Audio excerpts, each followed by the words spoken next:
And we are John live. Crack. Yay! All right. All right, cool. We are live now. Excellent, excellent, excellent. Cool, cool, cool. I hope we weren't running before because OBS crashed slightly on us right as we were about to start up with this. How's everyone going? How's everyone doing today? We're going to be discussing one of, I think, the most odious and frustrating of all 2010's reviews, up there with his wall review, the Nostalgia Critic's Sailor Moon video. So let's have a roundtable introduction of the people in attendance today. Hello. My name is Ash. I was in a couple of the previous streams. There was another Nostalgia Critic one where we reacted to a couple of his videos. There was the Zack Snyder one, which I very much enjoyed doing with you and Jazzy.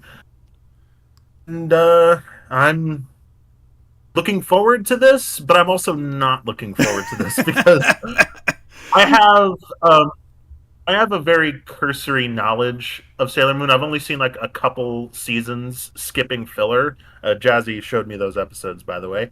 And I have never actually seen this video before, so this will be a completely blind reaction from my part. I'm so sorry. And my pronouns are she, they. Jazzy, do you ever read Dante Alighieri in his Divine Comedy? Once or twice. There is a phrase over the gates of hell itself that Dante iterates. Abandon all hope, ye who enter here. You enter here, yeah. Ash, You want me to introduce... Ash, that is what you're going to be dealing with. That's the sign over your head right now as we start this stream. I'm bold of you to assume that I haven't already abandoned all hope. So... Valid. Since you talked directly to me there, I guess now it's my turn to introduce myself. Indeed, indeed. Go for it. Anyway, I'm Jazzy Oliver. I'm a voice actress, mostly. I also do shitposts on occasion. You may have seen me here before. I was on streams. I am a retired member of the Lily Orchard Brigade in these streams. I am officially retired from doing Lily Orchard streams. I told Ant I was done. Lily Orchard has a way of breaking people. That's fair. Right. It's completely understandable. But I am willing to talk about other really bad media criticism because, I'm here. But anyway, so yeah, I'm primarily a voice actress. My experience with Sailor Moon, where do I begin? Nice save there. I guess I'll just reiterate everything I said in a post that I did earlier where I was promoting the stream because I think I said it quite well there. I agree. I am a massive fan of Sailor Moon. I own a lot of the Blu-rays of both the official series and Crystal. I read the manga quite frequently. I hacked an SNES Classic specifically to play a JRPG based on the series, which is another episode. Oh, that's a good one.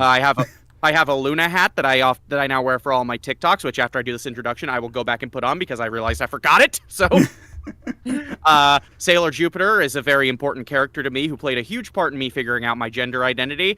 And my Pride Month tradition is watching queer cinema itself. Sailor Moon are the movie. I like this franchise a lot. I love this franchise a lot. Fuck you for bringing me here. Thank you, thank you.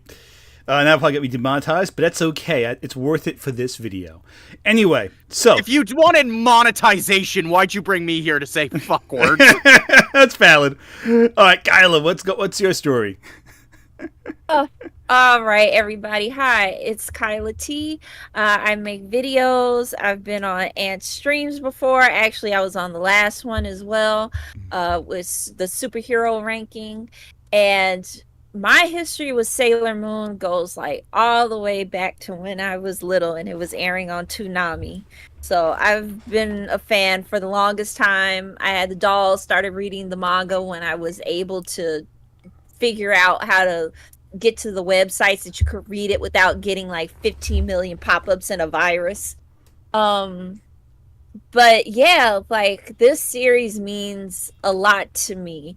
And especially the character of Sailor Mars. Sailor Mars and Sailor Mercury are my two girls. I love them to... You good there? Huh? Yeah. Okay, cool. It sounded like you cut off there slightly. Oh no, that was it. Because like if I start going about them, I will never shut up. That's valid. That's valid. I have to cut myself off. For a second, I was worried, like, oh god, we lost connection with another one. Oh my goodness. No, so obviously, I have always loved Sailor Moon. I've always loved the series since I saw it. Again, Toonami, like Kyla. I watched it back when it was airing with Dragon Ball Z and Gundam Wing and all that good stuff. And what was the other one?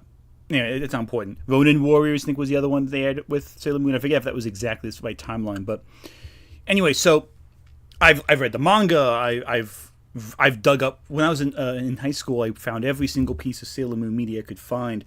I even dug up the Azumanga Daioh creators' Sailor Moon Dojin, which are quite funny, I might add, and still aged quite well. Just because I wanted to consume... Wait. What? The mangaka for Azumanga Daioh did Sailor Moon Dojin? Yeah. They're like all ages Dojin, but they're very cute. Again, it's a lot like their work with Azumanga Daioh, with Yatsuba. It's the same kind of aesthetic and everything, just with Sailor Moon characters. Oh, I'll have to tell you. I'll send you the link to that later. Maybe we'll do a video on that because I think they're quite fun. Anyway, I have the Luna hat now. Glorious. Yes. The Luna hat is on. Yeah. So, and I should also mention that with Nostalgia Critic, I mentioned this last time. Growing up, I watched a ton of his videos. Thinking like he was like this. I thought he was a very, very intelligent critic when I was like 17. Oh, how times change. But even then, when this Sailor Moon video dropped, I was like, hang on, this isn't cooking with all. This isn't cooking on the right cylinders. Something's off here. I was kind of in a similar deal. I was a fan of his at the time this video came out, and I distinctly remember it. This is kind of the weird era of his work, where even if you weren't fully realizing that his work was shit, you were kind of starting to get there. And this is post to Boldly. This is post to Boldly Flee, right? So this is like after his relaunch. This is part of the first season he did, the first year he did after the revival. I distinctly remember it because you can tell because they had a different. You can tell which one's like in the revival is the first season and which one's all the other seasons because they have a different lady person there. Oh, we got a super chat real quick. Adrian Parchman, thank you for the super chat.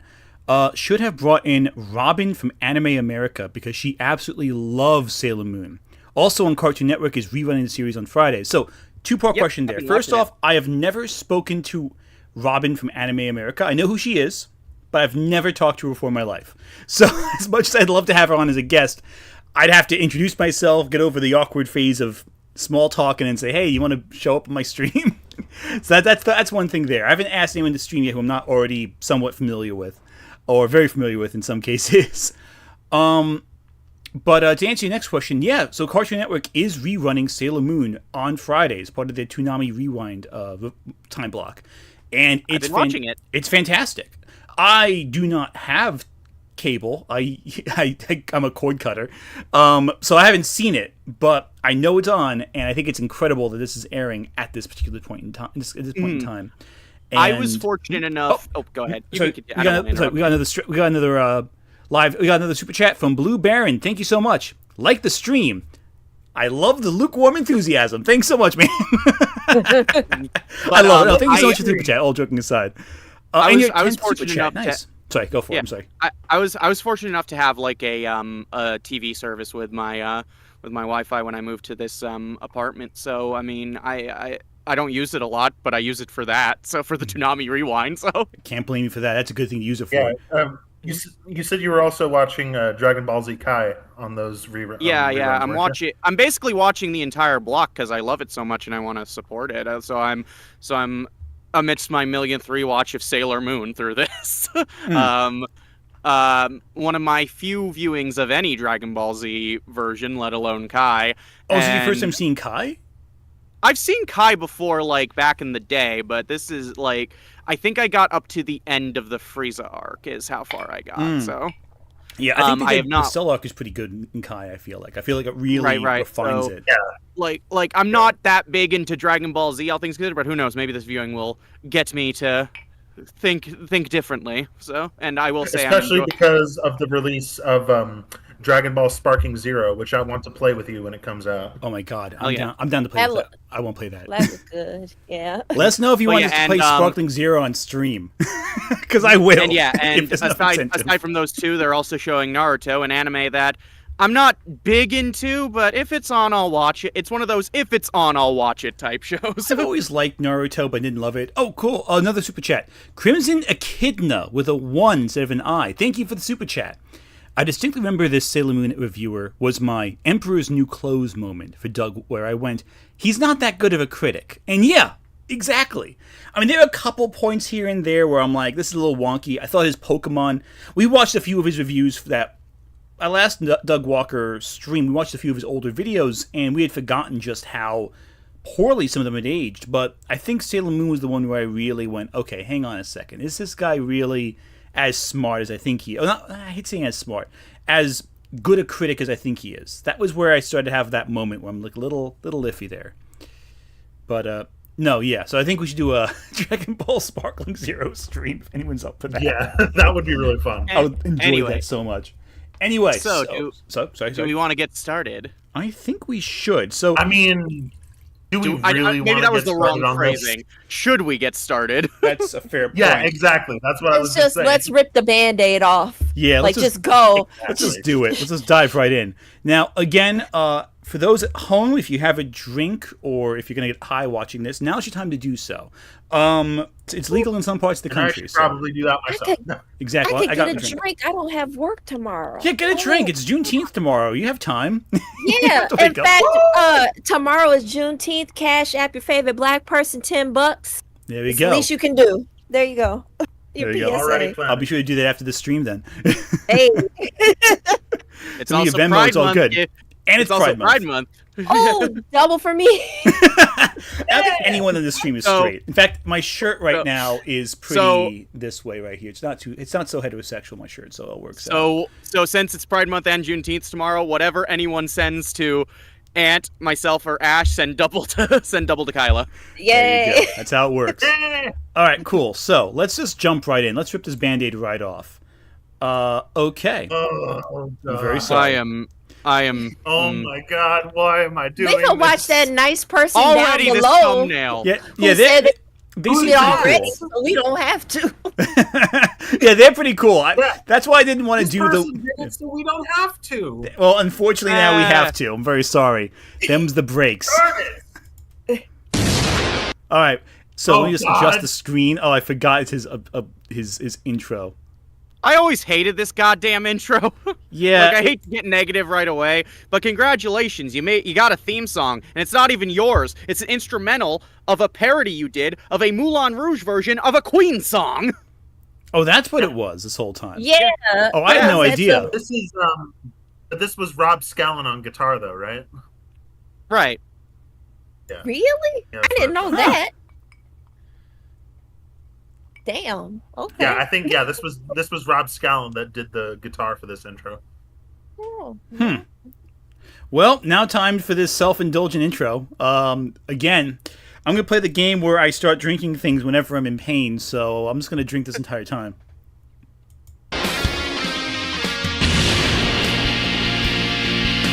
He's gonna take you back to the past. Oh, you wish it was that quality. You Oh, wish. we got a little AVG in there at least. Yeah. Oh, and Mara Wilson. Very few things you get here that are good. Yeah, and the best parts of this intro are the people who aren't Doug Walker or those. Yeah. Oh, Lil Karibo, hi. Yeah, Lil Karibo showing up is the highlight of this intro so far. For me. This is already the highlight. We've reached the peak. Is that Lil Karibo showed It's up? never going to get any better, though, than that. Lil Karibo beating up Nostalgia And Critic. it's all downhill from here. That's the peak of this video so far. Okay.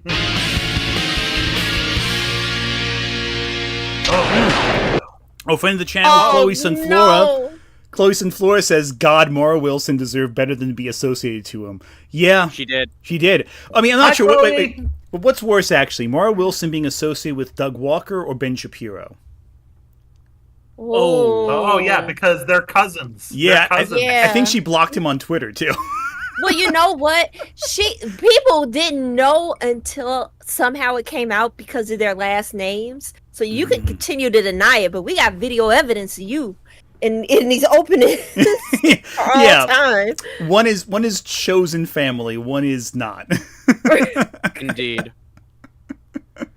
Or chosen associates, I should say. I don't think they were family ever, but like you chose to associate with someone. Oh, the little Karibo cameo was from the Ponyo review. Oh, that piece of shit. Okay. Yeah. Chloe was the smart one. By the way, Chloe, just so you know, if you want to see Chloe, she will be back at some point in the near future. Very near. Like this week. Oh, okay, so let's keep going. Let's keep going. I forgot about these. Hello, I'm the Nostalgia Critic. I remembered, so you don't have to. I forgot right now, too. I'm I in the hate laboratory these. of Dr. Hack, the master. Why did they ever think this was a good idea? Can you turn on the automatic captions, please? Oh, yeah, good point. Thank you. Almost forgot about that. Do you really want to see what he said? I mean, I guess you have to. So let me amp up the size a bit. So while I'm doing this, did anyone actually like these skits? No one did. No. Absolutely not. No, because they just seemed dumb, always. I don't want to pride myself as the voice of what everyone likes or didn't like, but I think I can 99% confidently say, no one liked these. They were a bad idea, and Doug only ever doubled down on them as years went on, to the point where some reviews are just skits. I mean, he wanted to avoid copyright infringement, but, like, I get that, but, like, did you have to make them so bad? Like, did you have to make them so terrible? It was just so awkward because it's like, at least like another person who did this that comes to mind is Linkara. At least when he did his, it was at the beginning and the end, so you could skip both parts if you didn't want to watch it. Exactly. Right. I think we mentioned that before, like in the last one. That at least with. Yeah, like you said, with the Linkara, they're easily skippable. And I think a lot of Linkara's skits I don't personally like, but I also don't have a big issue with them because, like, they were more manageable, I think, in some level, right? They were a little more... To use a modern example of skits and reviews that I think actually work, Scott the Woz is a good example. Oh, yeah. But he's also good. That's the problem, though. Yeah. He has a lot of talent. Right. Scott the Woz also, his skits kind of have this tongue-in-cheek energy to them where you kind of know skits in what's in something that's supposed to be a review is kind of fucking dumb, but at least ultimately they contribute to the point, like, oh, he's doing a review of Mario Party, so let's have sketches where he and his friends are dicking around playing Mario Party in between. That's true. Okay, now got the super chat. The Head Ninja, thank you for the super chat. Good lord, Doug's skits were so terrible. Yeah. I have nothing to say against that one. And his lighting is just as good as mine. Oh, cool. Next super chat. Thank you for super chat. Adrian Parchman. Again, Misanthropony also did a reaction to this video, too, before he got deplatformed. I certainly like the skit at this point. Okay. That's fair. Hey, the skits... Yeah, well... We haven't gotten too far yet. Misanthropony is not exactly a person that I would like to praise because he's also awful in his own way. Who's Misanthropy... Who's that person? Misanthropony is another, like one of these anti-SJW reviewers. I see. Okay. He actually name-dropped you, Ant, by the way, one time. Really? It was during a Last Jedi video, wasn't it? Oh, Jesus. Yeah, it was his Last Jedi video, yes. He brought up your tweet where you said that, like, it never shocked me that fans hated Last Jedi because of what it did with the lore. That's funny, actually. I have no idea who this person is. And yet they referenced me. I find that so funny. That way, Ant, you're mentioned by so many people who all share the same hive mind at this point that you can't keep track of them all. It's really funny. I don't know what I do to attract people who can't stand me, but I just go with it at this point. I just kind of exist rent-free in a lot of heads, I guess. Anyway, should we continue? Because we haven't even gotten to the review We're really yet. trying to delay it, aren't we? Let's just rip this Band-Aid off. Store formulas. Not scientific formulas, not mathematical formulas, but television formulas. Any TV show that has a Malcolm formula Ray that's been is so repeated over and talented over and as a performer, and I don't... Why do you waste your You time really with dug this in his dude? heels 80%, with Doug, and I don't know why. 80% of the people who work with Doug Walker are more talented than Doug Walker. I just want to point out, because Malcolm Ray is actually a fairly prolific voice actor at this point. Like, he's in stuff like Lackadaisy and so forth. And I'm like, why do you bother with this, dude? You're worth so much more than what Doug is having you do. Yeah, I get it at the beginning, but... sorry. But when the Not So Awesome document dropped, he was, like, steadfast in his support for Doug.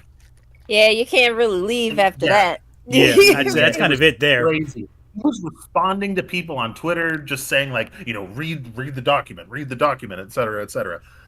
Like, read the response. I mean, really, I was gonna say, that was the problem. I hope for his sake he was only spamming those comments because they were holding his paycheck at gunpoint. But that's too. Oh, apparently he was also in Young Justice. Also, who was he in Young Justice? Wait, for real? Apparently, that's what the comments are saying. I don't know. Oh, another super chat here. Thank you so much, Mystic Mind Analysis. Misanthropony was originally an MLP reviewer, and though he was kind to me personally, in private, he did fall hard into the grifter rabbit hole. That's how a lot of it happened. I can see that. Yeah, he actually commented. Oh, sorry, Kyle. I didn't mean to interrupt. I just wanted to say we need like a political scientist to investigate the pony to alt-right pipeline, because it is outrageous. Yeah. I knew a pony in Brony in college who was the same way. Like, a Brony in college, then went full cop. Then became a cop right after out of college.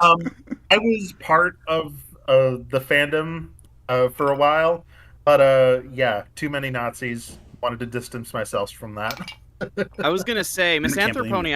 I remember commented in an old movie review I did, because I did try to dip my toes in like NC style movie reviews when I was like in college, I think, and basically the comment was just saying how much Doug Walker sucks and how I was amazing, I guess, even though mine was honestly just as bad. I don't know what I did different other than not be Doug Walker, which, I mean, that is an improvement. I'll give him that. Right there, it's already one thing you've done correct. Not be Doug Walker. Not exist in his body. Step one, don't be Doug Walker. That's the first step. Okay, cool. We're getting sidetracked. Let's try to get through this. We're at 49 seconds into this video, and we're 23 minutes in to the stream. Let's dive in. Over. He's the guy that came up with it. Watch this. Mighty Morphin Power Rangers. Land teens fight Petty Patrol, then Monster, then Giant Monster, and Giant Robot. Home Improvement. Toolman screws up, Neighbor gives advice, Toolman gets advice wrong, but Toolman's forgiven anyway. Scooby-Doo. It's always the person in the opening you forgot about. Inspector Gadget, Captain Planet, yes and everybody no. loves Raymond. Yeah, everybody actually hates Raymond. He should have divorced that bitch and her family long ago. If it's a formula that's gotten more and more popular through its repetition, he's the guy that thought of it. And right now, I've hired him to think up an idea so that I can lazily repeat it over and over and over and make money beyond my wildest dreams. Eureka! Eureka! Yeah, already. Do I even need to make a joke? I mean, he's kind of describing himself there. Exactly. I mean, it is kind of sad he's gotten himself trapped in this one specific thing because nothing else he tries succeeds. That's kind of depressing, but, like, I mean, like, also, none of those formulas totally perfectly worked. I mean, Power Rangers to an extent, but, like, I don't know.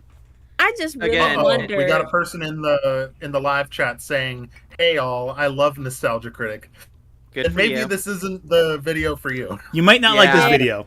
I'm gonna be harsh, no lie. I'm gonna be harsh on this bald motherfucker, no lie. Yeah, I mean, listen, the only person in Everyone Loves Raymond who I liked was the brother, or the two people, the brother and the dad. I Peter was Boyle. just about to say, like, given that this review was 8 years ago, even then, would people understand that Everybody Loves Raymond reference? I mean, I do. My mother loved that show, but I don't know. It was on reruns a lot. I mean, it's not like... Yeah, it was on reruns quite a bit on TBS. Okay, It wasn't... I just wonder. I mean, I'll be honest with you. Everyone Loves Raymond's a weird one where it's like, it was a sitcom that was popular, but, like, it's not Seinfeld. You know? Like, it's not the one that lasts. It's not like The Office, where that's kind of in the same boat as Seinfeld was for the 90s. Like, it's last... Or even, like... I mean, it's more like a Cheers, you know? Where you got to be in the know to rewatch it. Yeah, you got to know what you're going to get to watch it. I don't know. Anyway, let's keep going with this. So we have to get past first minute and a half. What? Oh, there you are, Eureka. Get ready to jot down my latest formula. You got it? Yes, and it's going to make us I'm still gonna millions. hate this part. Well, that's wonderful. Let's hear it. 14-year-old girl acts stupid. Uses magical powers to look slutty and stupid. Talking cat tells her how to fight crime because she's so stupid. Surrounds herself with smarter girls that This make is her look even Usagi more slander, stupid. and I am That's Sailor not Moon. here for it. Yeah, I hate this so much. The formula you're describing is Sailor Moon. I love how the subtitles make it Salem. Oh, Which is, Well, which is notice how another they cat. So, I already They also- want to say. Oh, go ahead, Kyla. Sorry. I was just gonna say they also blurted out slutty. Yeah. You saw that gap in there. yeah, Yeah. Like, already So- we're off to that weird start. So, where one they seem to thing- forget that she's 14. Yeah, oh, they said she's 14. That's the thing. Oh, super chat. Oh, Myeonyan, thank you again for the super chat.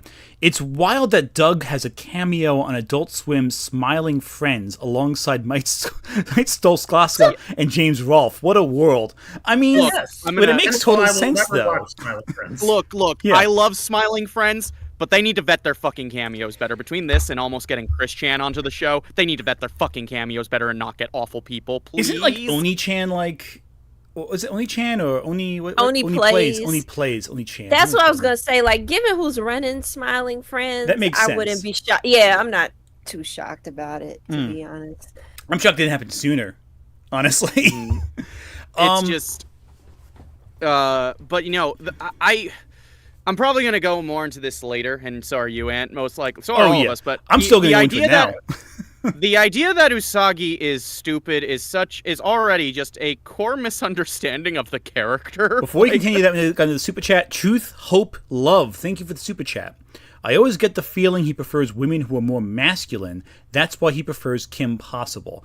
And again, Kim Possible is great, but like she's very different from Usagi, who is just a pure soul who wants to lay around, play games, and read comics and love her friends so dearly. I don't understand why. And this is a common criticism of Sailor Moon. And by criticism, I mean like an insult towards it. The calling it like slutty or overly sexual was really a common insult for many years online, and I never understood why. Because Sailor Moon is so not that. It's like a schoolgirl outfit that she wears, just stylized. It's what kids in Japan were wearing to school.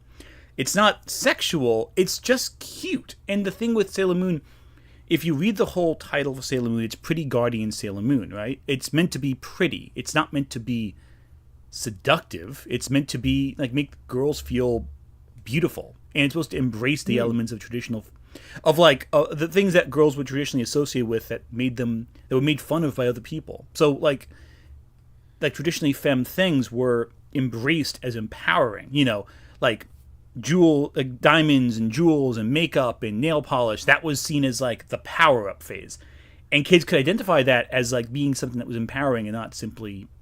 I think it's like one of those components that people misunderstood so drastically in a way that's so upsetting. I don't know. That really bothers me a lot. I think just in hindsight, the level of like indifferent cruelty that people had towards that type of. That's a whole tangent, though. I'm not going to get into that right now. So the thing about Usagi is that, or since he's going to be, from what I remember, he reviews the Deke dub. So if you're going by that, Serena or however you want to talk about it. Serena.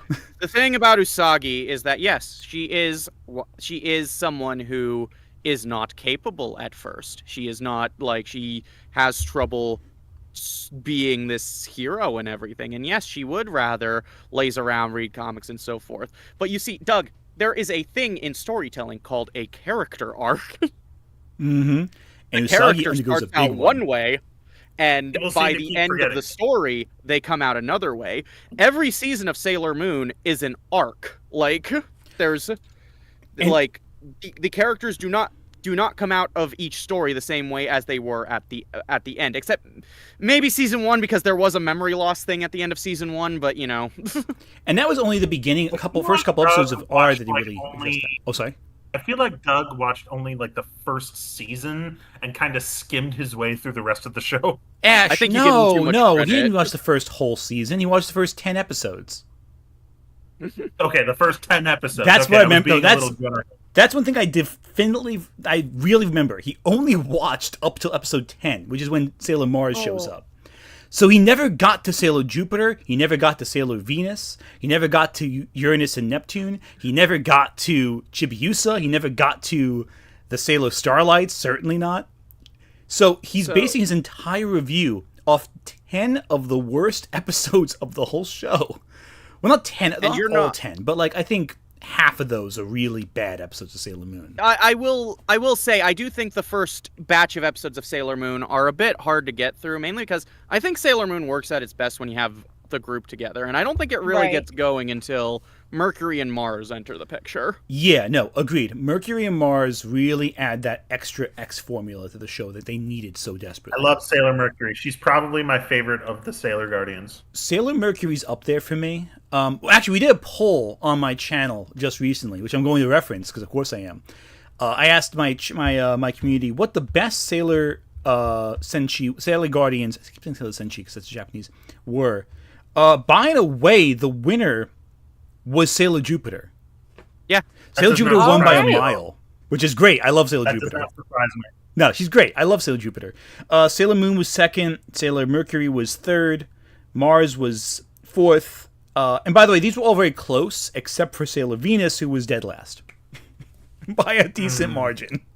I can kind of understand to some extent. I love Venus, but I get why she's not one everyone loves. So. Oh yeah, I love all of them. They're all great. They're such great characters. Mm-hmm. But anyway, we're delaying this, and we are 30 minutes in, so we might want to. Time to I'm gonna get Can you blame us? Can you blame us? I'm sorry. I gotta keep us on the clock. I'm gonna be the responsible one in this stream. Valid. Be our sergeant at arms. Do they have a villain that keeps attacking the same town? Yes. Do they have a tedious romance with a magic boyfriend? Yes. Do they repeat the same animation? It's not the least bit tedious, but okay. It's not tedious whatsoever. And it was successful? It's one of the most popular animes of all time. Yeah, it is for reasons. Eureka? Oh dear, well this is embarrassing. Well, how about this one?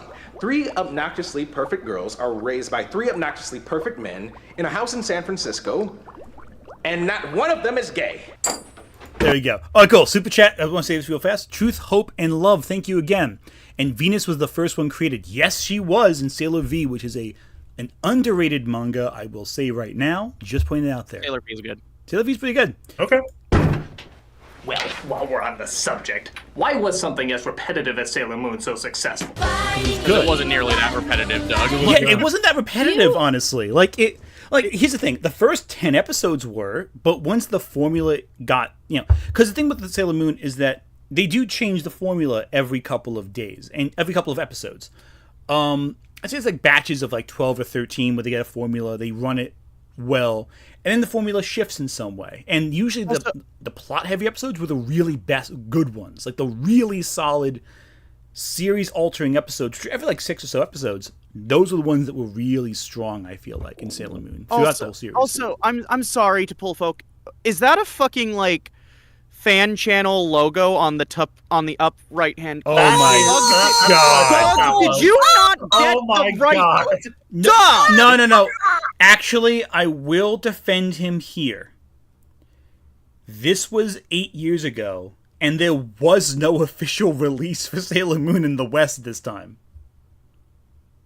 The rights were totally lapsed. Okay. You went to Kiss Anime. That's Got your fair. vote and went to Kiss Anime. There we go. But again, for many years, there was no official distribution for Sailor Moon. We're lucky now that Viz has the rights, but back in the day when this came out, there was no rights for Sailor Moon. It was just the Deke dubs Deke rights had lapsed. The I don't know if Cloverleaf it was rights had around. lapsed. Here's the thing. I don't know if it was around at the time, but there is a website that is dedicated to collecting all the old Deke and Cloverway dubs of Sailor Moon, as downloadable videos in very good quality for it by the time. So I don't know if that was around back then, so I can't really judge. But still, this seems weird. Like you couldn't find one that didn't have a little fan channel logo on the upper right hand corner, Doug. I mean, in fairness, I found one of those that didn't have the fan logos back in like middle school. I mean, I have no excuse. There's sometimes that I use like sometimes clips from like the Movie Clips website on YouTube sometimes, but like for like in my reviews, so I can't make fun of him too much for that. But still, for his level of profile. And I just want to say real quick that when we were talking about like how he keeps saying this is repetitive, I'm starting to remember bits and pieces of this review, and it's something that I notice a lot with his animated reviews is that he looks at them through the lens of someone who only watched those 80s toy commercial cartoons where they were very much repetitive, and it seems like he's basing his knowledge of cartoons and how they work on, that's his base knowledge, and he applies it to other animated shows. If you understand what I'm saying, like his repertoire is very limited. At least it's limited at this point. And I think that's the problem, is that it shows, because if you have watched other anime, if you have watched other more story driven shows with a consistent plot week to week, then this show, you'd be more qualified to actually look at it comparatively to the one and done episodes that would come out of the GI Joes and the Inspector Gadgets and whatnot. That's true. And again, the thing also is with Sailor Moon is if all you watch are the first 10 episodes, you'll probably think, oh yeah, Jadeite, he's the only henchman that Beryl throws at the Sailor Senshi. Because you have to watch more than 12 episodes to see, oh, things shift. The formula shifts. The dynamic shifts. Right. The problem is he's basing it off of that formula, like you said, Kyla, but also that he has very limited experience with the show to write a review about it.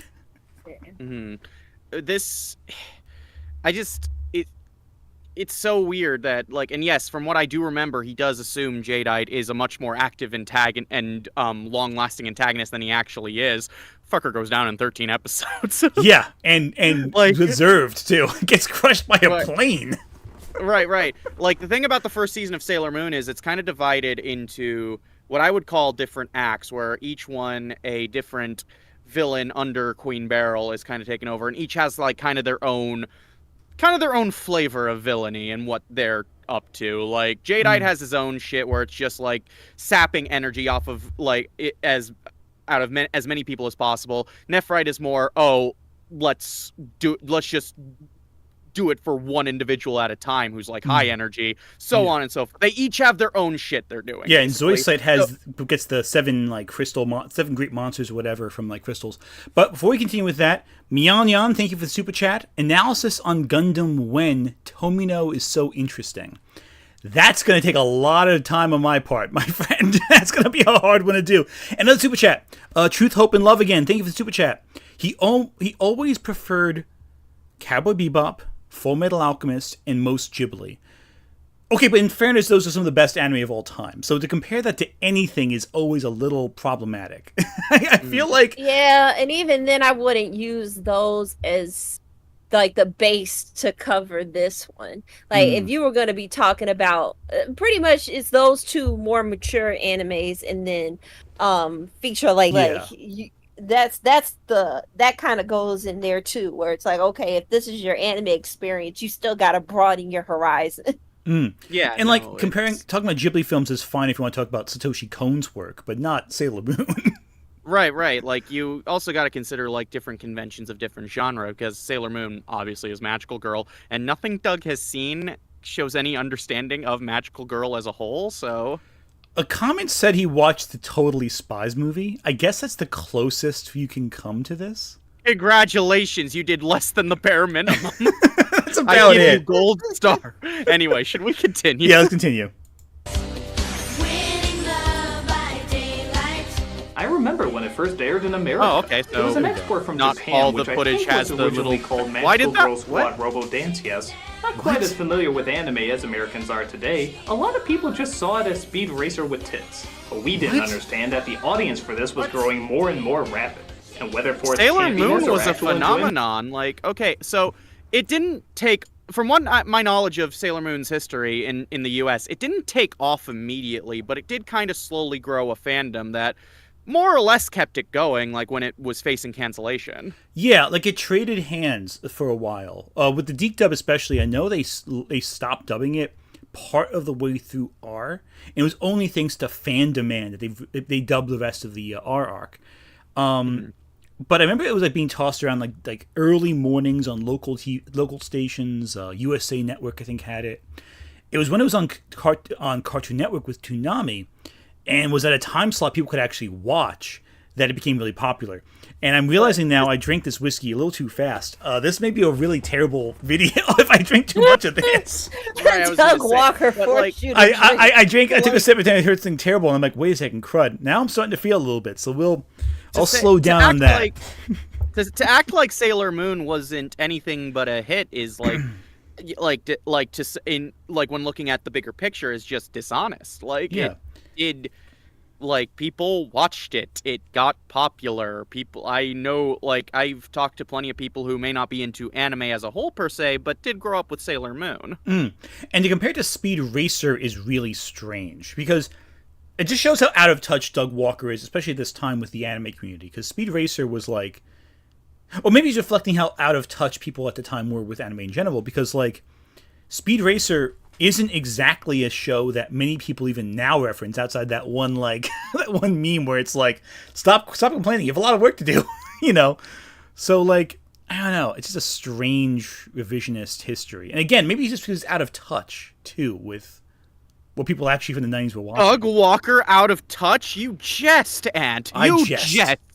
A mere jest, I say. A mere jest. All right, let's get back to this with this pain.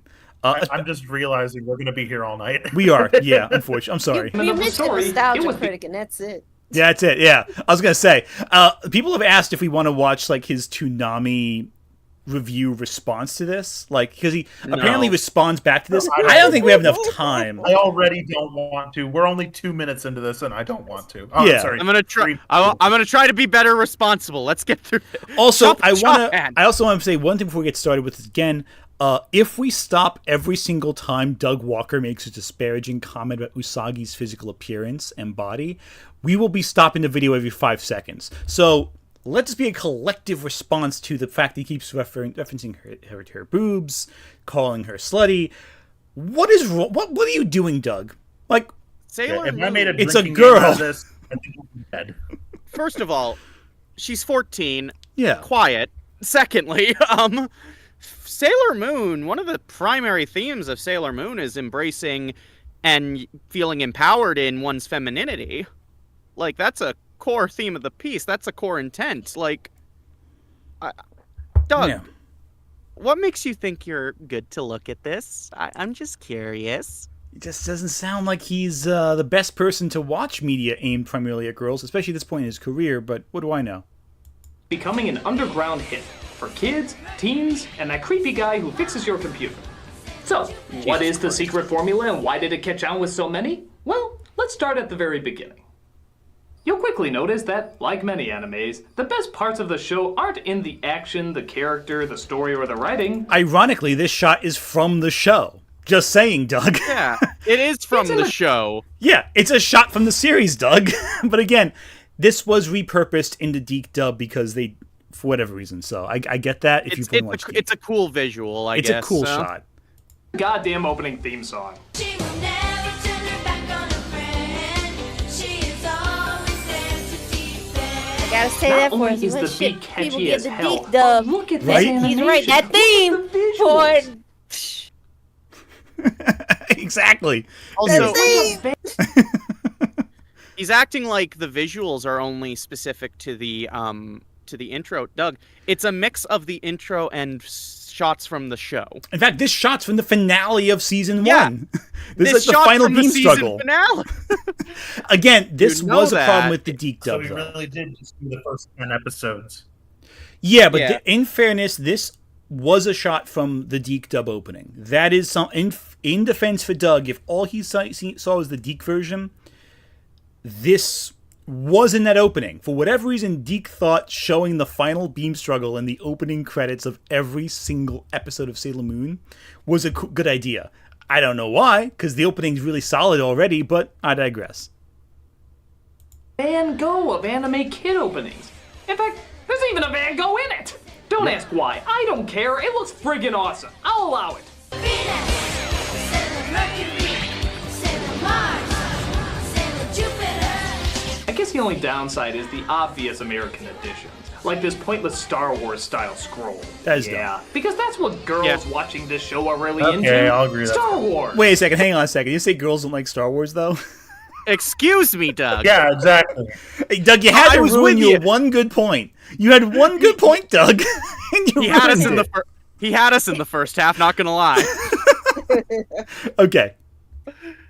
They go so hand in hand, I'm surprised Lucas didn't release a more feminine version with Serena doing Darth Vader. Did you hear there's a new Sailor V video game out? I saw it on TV. Lord Vader, the battle station plans are not aboard this ship. Oh, yeah. And no transmissions were made.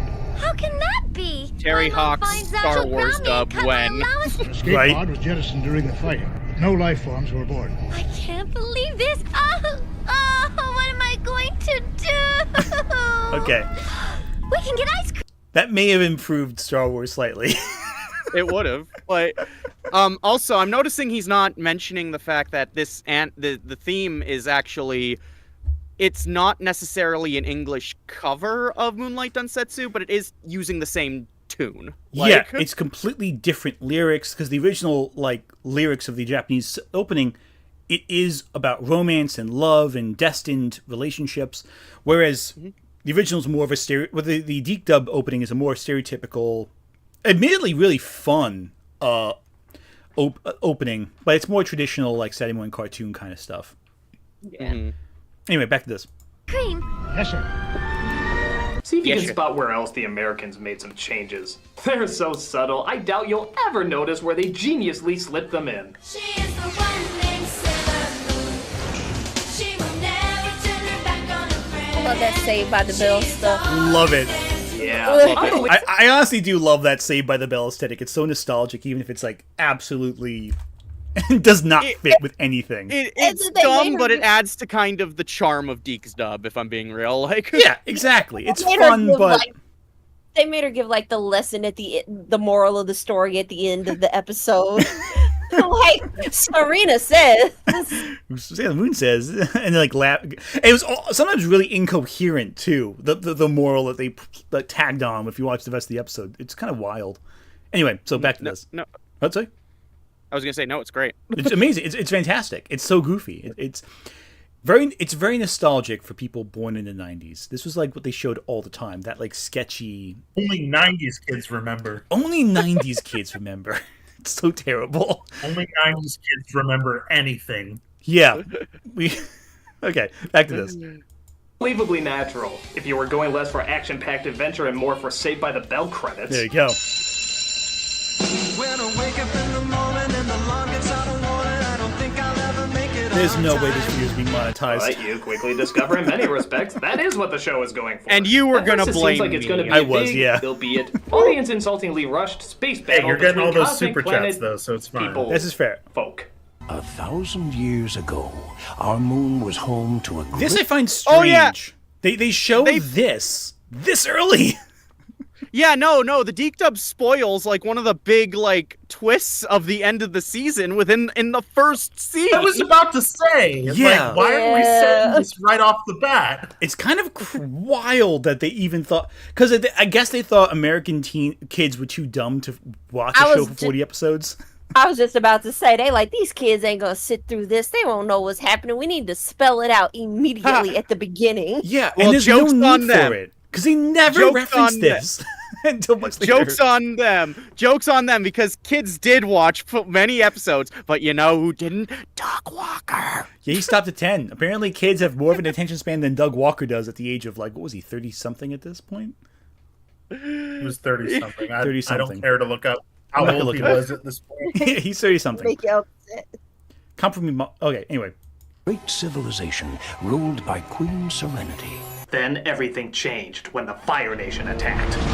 The arrival of the evil Queen Beryl. Although her world was destroyed, Queen Serenity's last hope was the power of the Empyrean Silver Crystal and the Crescent Moon Wand. Only this crystalline wand can combat the power of the Negaforce. Yeah, look, show, even if you pretend you have a story that matters beyond people who see a high-class meal as a flamin' hot pocket, you still had to follow up all that supposed epicness with this. That's why it's not done early on, Deke. School again? Yeah, I bet you thought this was going to be a big space opera with action, drama, and exotic locations. But nope, it's just your common English-speaking town that has everything in Japanese for some reason. Serena! I gotta go! Aren't you forgetting something, dear? Oh yeah, your nose. Everyone's forgetting those around here. This is Serena, a ditzy clod who has no idea that she is one of the reincarnations of the Sailor Scouts. She's just your everyday gigantic-eyed blonde Japanese girl who constantly keeps flunking her exams.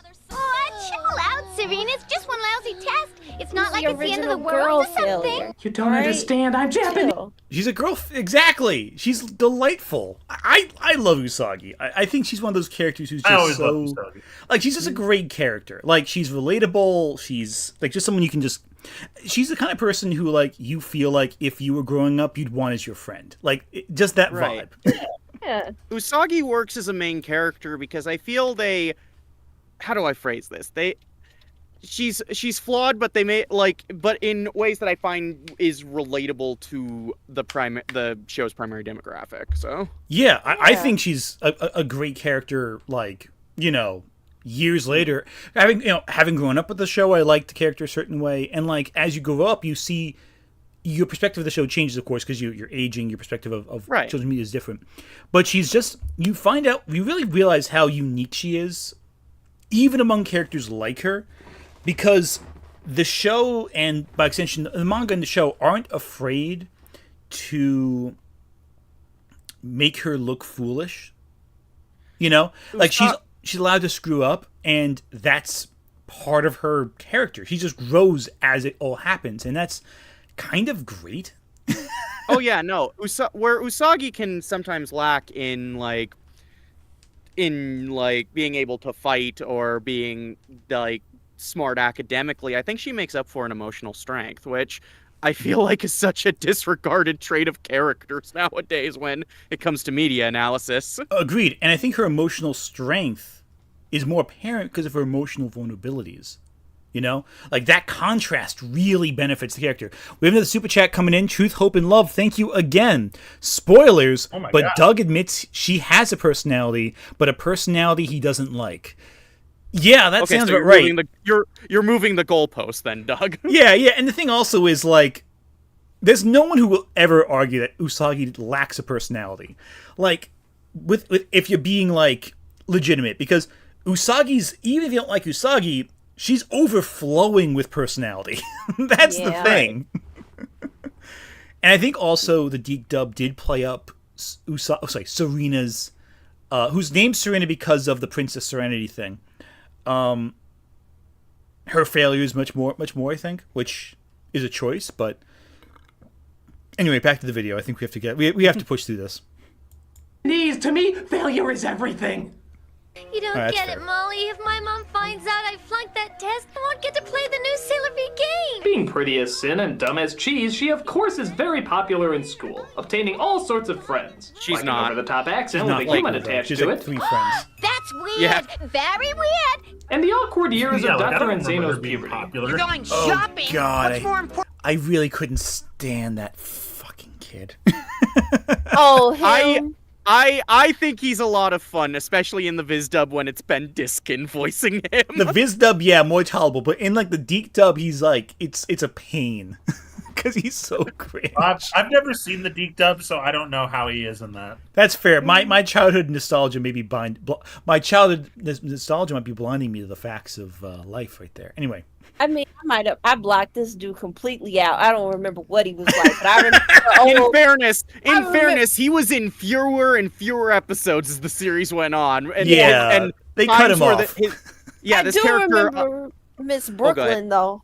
Miss Long Island yeah, no, over there. Molly So- with an Osakan like- accent translated to Brooklynese, of course.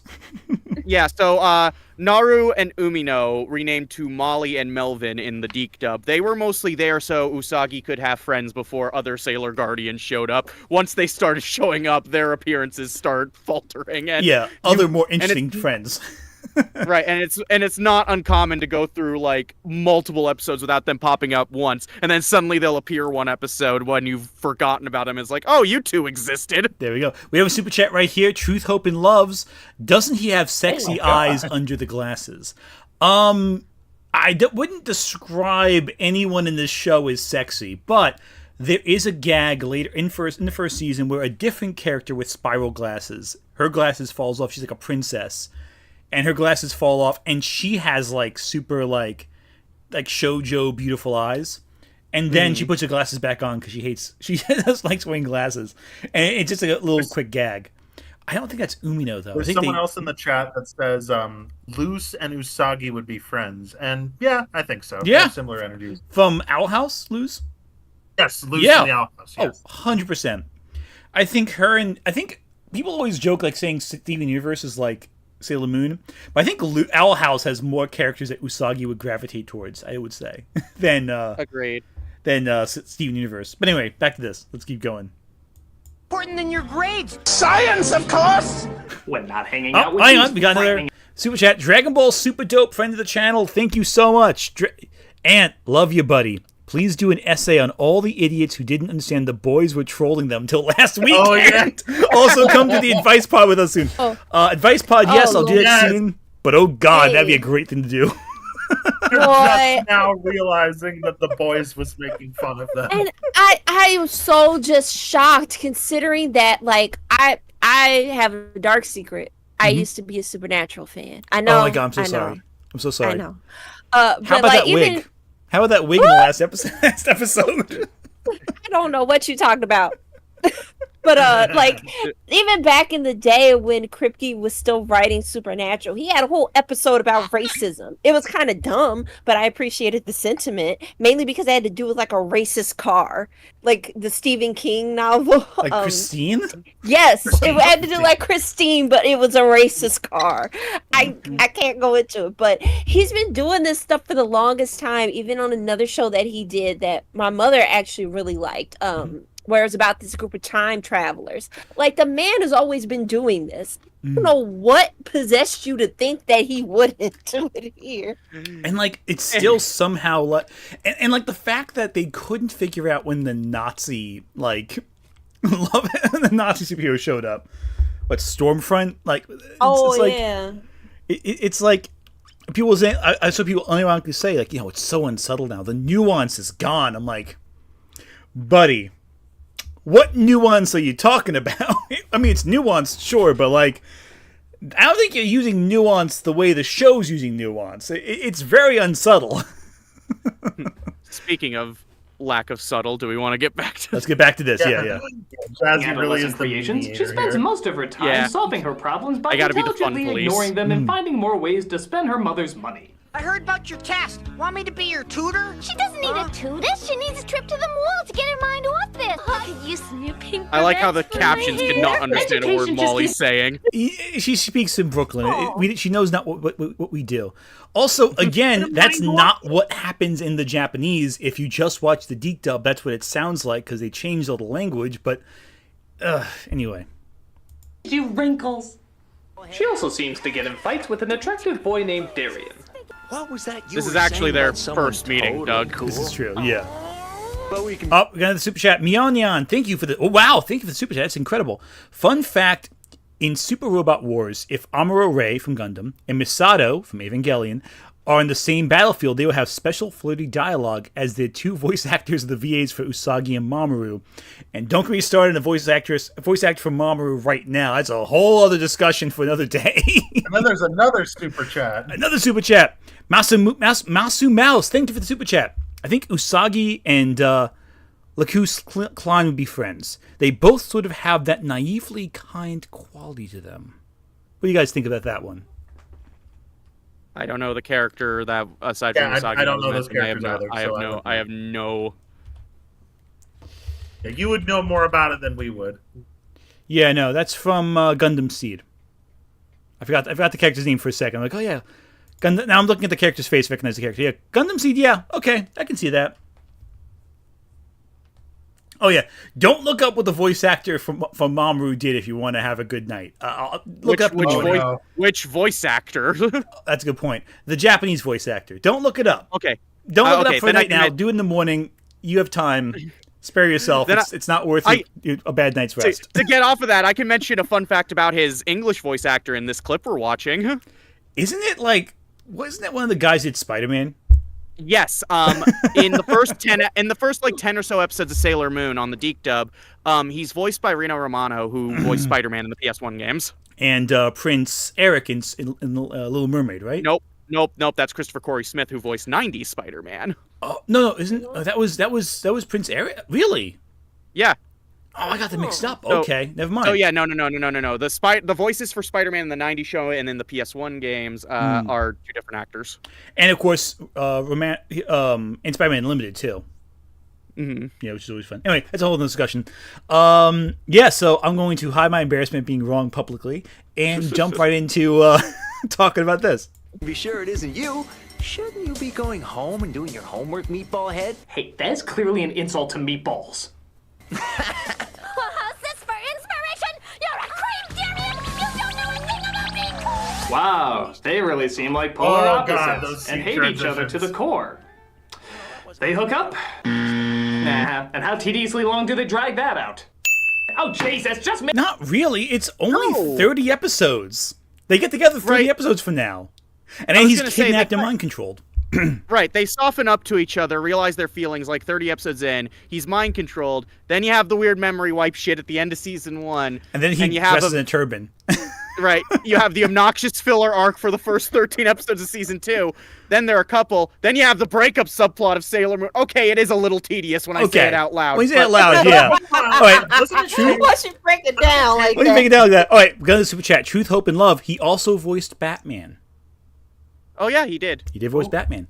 But no, but after R, it's fine. And then you get to Sailor Moon S, he's fine. Sailor Super S, he's fine. And then Sailor Stars, he's, gets on a plane and, Yeah, they did my boy dirty. Oh, for the whole season, you did him dirty. He references Jim and Pam from The Office when they didn't get together until like season 4. Yeah, so a longer period of time than Sailor Moon. Just saying. Mm-hmm. Yeah. Anyway, back to this. Mail me the comedic banter to my office, Shredder. By the way, here's a confusing scene. We It's not see her confusing. walk by a poster of a young girl dressed exactly how she is dressed. Like it's from a movie or a show or something. I wish Maybe I if you could watch be the like rest of the Sailor- episodes. Sailor V. Right, like, this is Sailor V. Watch the rest of the episode. She's a character in universe. Okay, Right, now and she was Sorry, go for ahead. it. I was going to say, in fairness to Doug Walker, and I will be fair here, the Deke Doug eliminates most of the context of this poster. Mm-hmm. So, if you're only watching the Deke dub, you're going to miss all the context. It's explained in the Japanese version very directly, and every other version other than the Deke dub. Truth, Hope, and Love. Wait, Tuxedo Mask Japanese voice is also Pegasus Seiya and Yamcha. Oh my. Yes. Yamcha. He's Yamcha. Yeah, he's Yamcha also. But yeah, no. no. So like Ant said, Sailor V is a real person in universe. She's a superhero that kind of started crime fighting before Usagi becomes Sailor Moon. She's popular enough to get video games based off her, and there's even an episode about them trying to make an anime movie about her. Yeah, and she also happens to be Sailor Venus. Right. I mean, By what's the that way, point? I should also point out that the one about the Sailor V anime movie is one of my favorite episodes because it introduces some of the best, two of the best like one-shot characters ever. The animator lesbians, my favorite. Oh yeah, the animated lesbians. I forgot about that. Who everyone joked is like Rebecca Sugar. Yeah, she does look like Rebecca Sugar. I remember she looks like Rebecca Sugar. Right down the glasses and the hair and everything. It's great. Except a little more Japanese, but beyond that, it's Rebecca Sugar. I don't know. But again, Sailor V is, and heck, even if you ignore all of that, Sailor Venus is in the opening of the Deke dub opening. So Doug Walker has seen Sailor Venus in every single episode he watched, but never on his own made that connection. It's not weird. It's the plot of the episodes.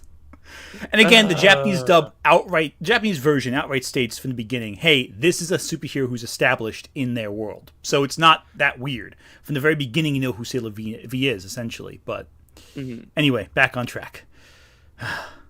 Sailor V she's so beautiful. At least we're making points and about smart. the Something video. exciting's always happening in her life, not like mine. So And people say that Sailor Moon is straight with that kind of commentary. I'm just saying right now. Absolutely not. what? No. A movie or TV industry got wind of this idea that coincidentally is exactly the same as what's going on This point isn't right even worth now? acknowledging because he's just Does wrong. that mean that something like Transformers I already is a went true over this. story Yeah. then? Because Doug, to you be just fair, wrong. my car Please has been stop. giving me dirty looks. Doug, you Things just seem to wrong. change. That is, the formula is set in motion when a magic cat named Luna arrives and tells her that she is the reincarnation of one of the Guardians. You are Sailor Moon, and you must fight evil. sounds like such an old Just lady. repeat after me. That was such I a have a- strange thing. I love it, but it's so strange.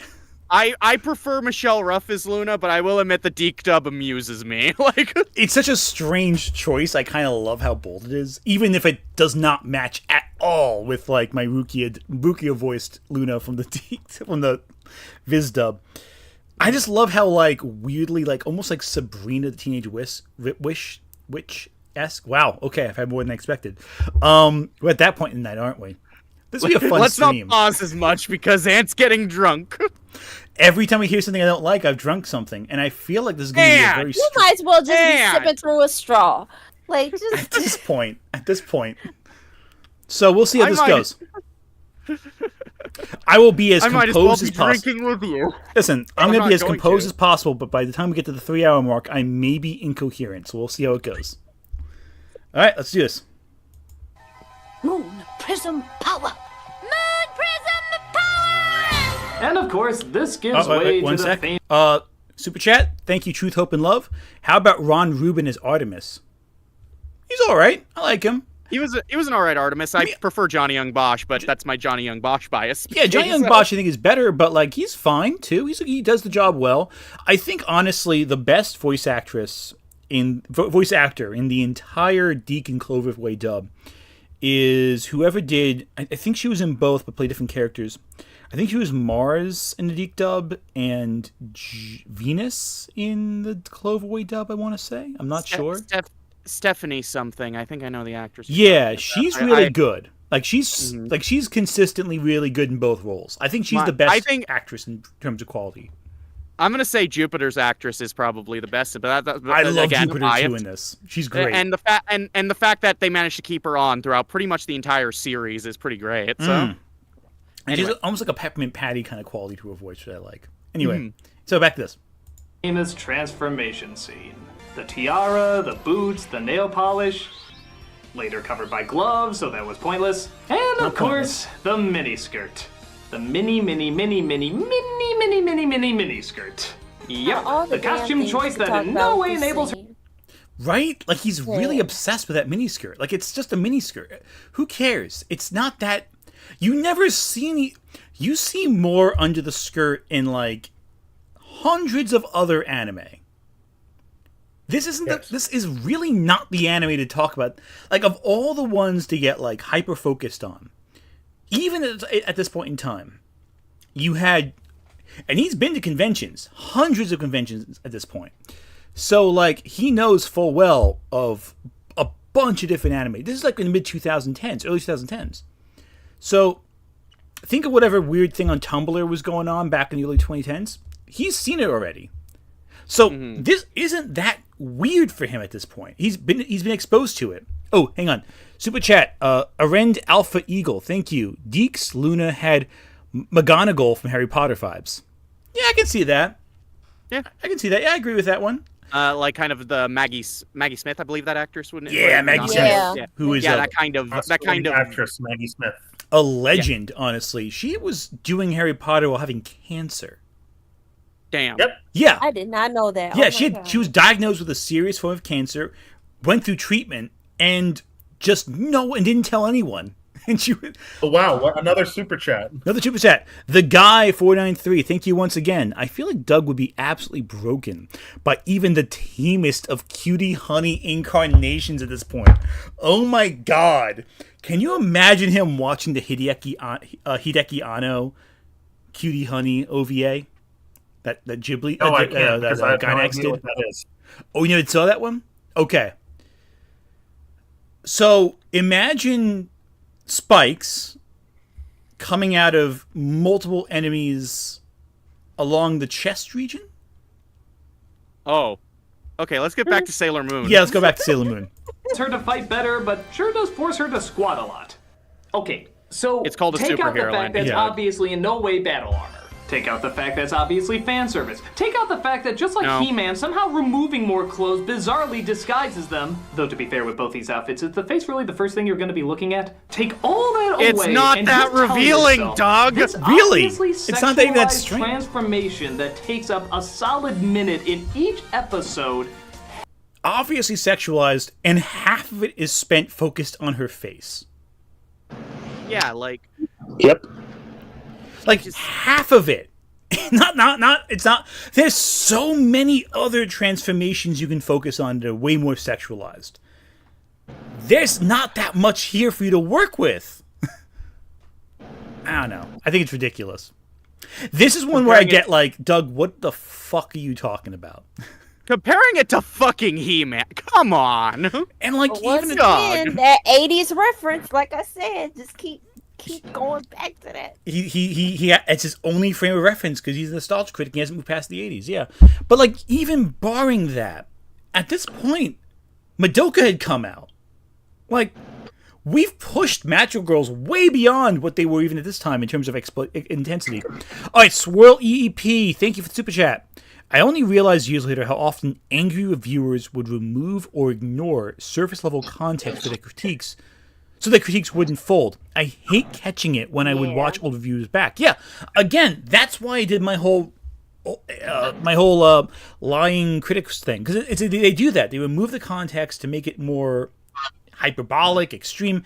Some people make mistakes, sure, but others like deliberately remove elements to make their points sound more compelling. Truth, Hope, and Love, thank you also for the super chat. Go Nagai, the guy who made Cutie Honey, Devilman, and Mazingo Z, is rather adult in his writing. I know this because I've also read Violence Jack, and that is extreme. That is some extreme stuff. If you haven't seen Violence Jack, that's up there in terms of intensity. Jeez. That's a name I haven't heard in a long time. Go Nagai, and Go Nagai is Violence Jack's a sequel to Devilman. If you didn't know that, read the manga. It's all Devilman canon. Anywho. Anyway, back to this. Also, I'm echoing off Ash's end. You are echoing a lot. Yeah, that's weird. I'm not sure what happened there. Anyway, back to this. To a 14-year-old girl. Yeah, forgot that for a second, didn't you? No, the you've- girls in this show you've been telling this are the whole and time. always have been 14 years old. This is incorrect, Doug. God. They end the show at 16. Doesn't change the point you're trying to make, but it's weird that you keep sexualizing them. Crimson Vision, thank you for the super chat. Dude doesn't realize it's a damn shonen for girls. Yeah, it's a girls' fantasy show. This show is made for girls. It's not made for guys.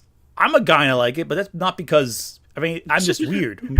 This is a lot of gay And it's people like, it. I'm the exception, damn it. No. I think it's just for the girls and the gays, and unfortunately, I fit into one of those categories. Anyway, back to this. Unfortunately, that sounds weird. That was a joke, but that came across as strange. Anyway, back to this.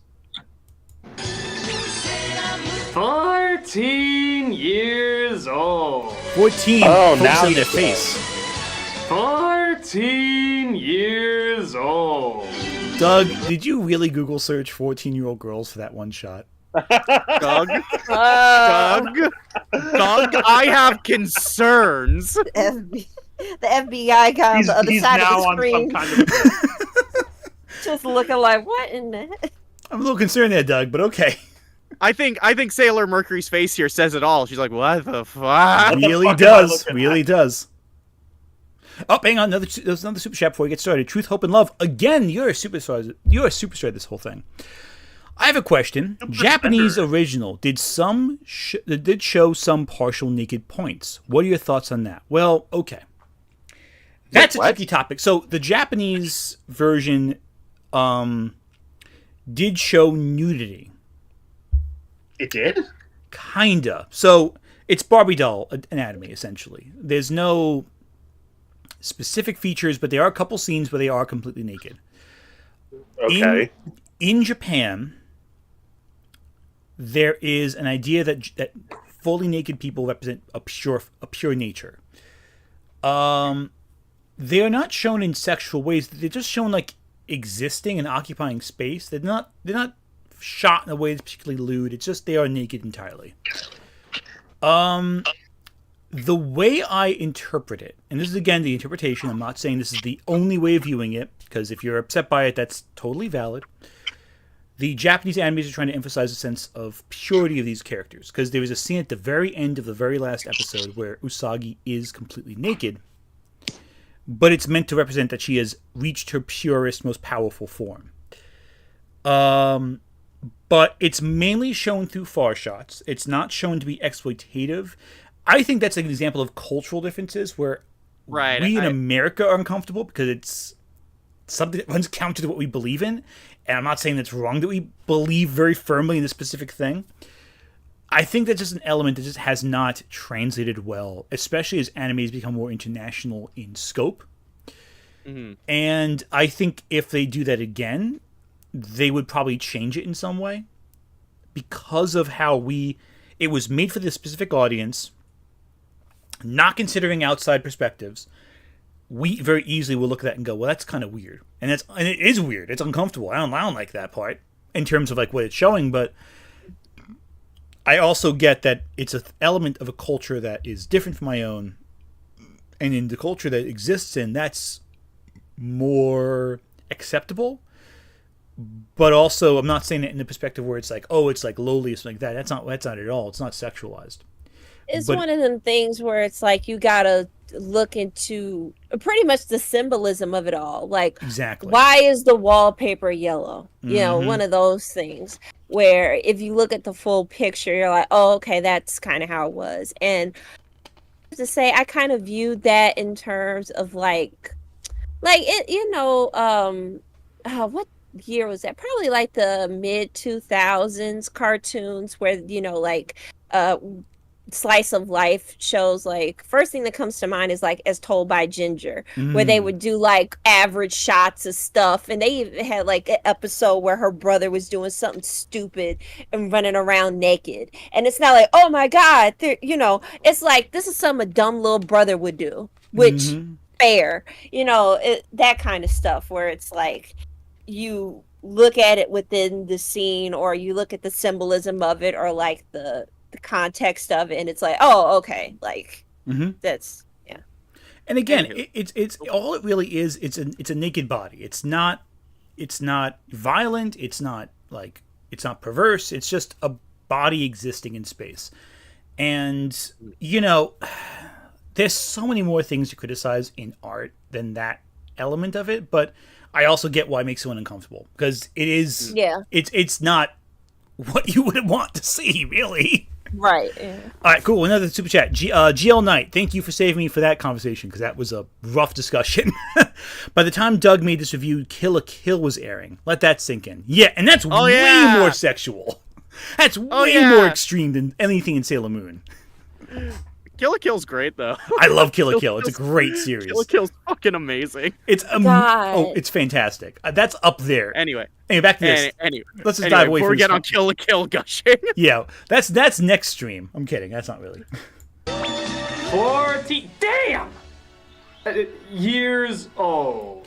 What are you responding to, though? Before any of you find this incredibly creepy, let me make one thing perfectly clear. The age of consent in many parts of Japan is, in fact, 13 years old. Inaccurate, Doug. It was 13 until a certain point in the national level of Japan, but every prefecture had it at 16 or 18 at that point in time, in the 90s. So, right there. Now you may find it incredibly creepy. And yes, there's a lot of fine print to that law that evens it out a bit, but there's just as much fine print that evens it back into kinky territory again. For example, sex between 13 to 17-year-olds can only be done with other 13 to 17-year-olds. That's good. However, that's only sex. Groping, handjob... Okay, 1 second. Classic Luigi fan.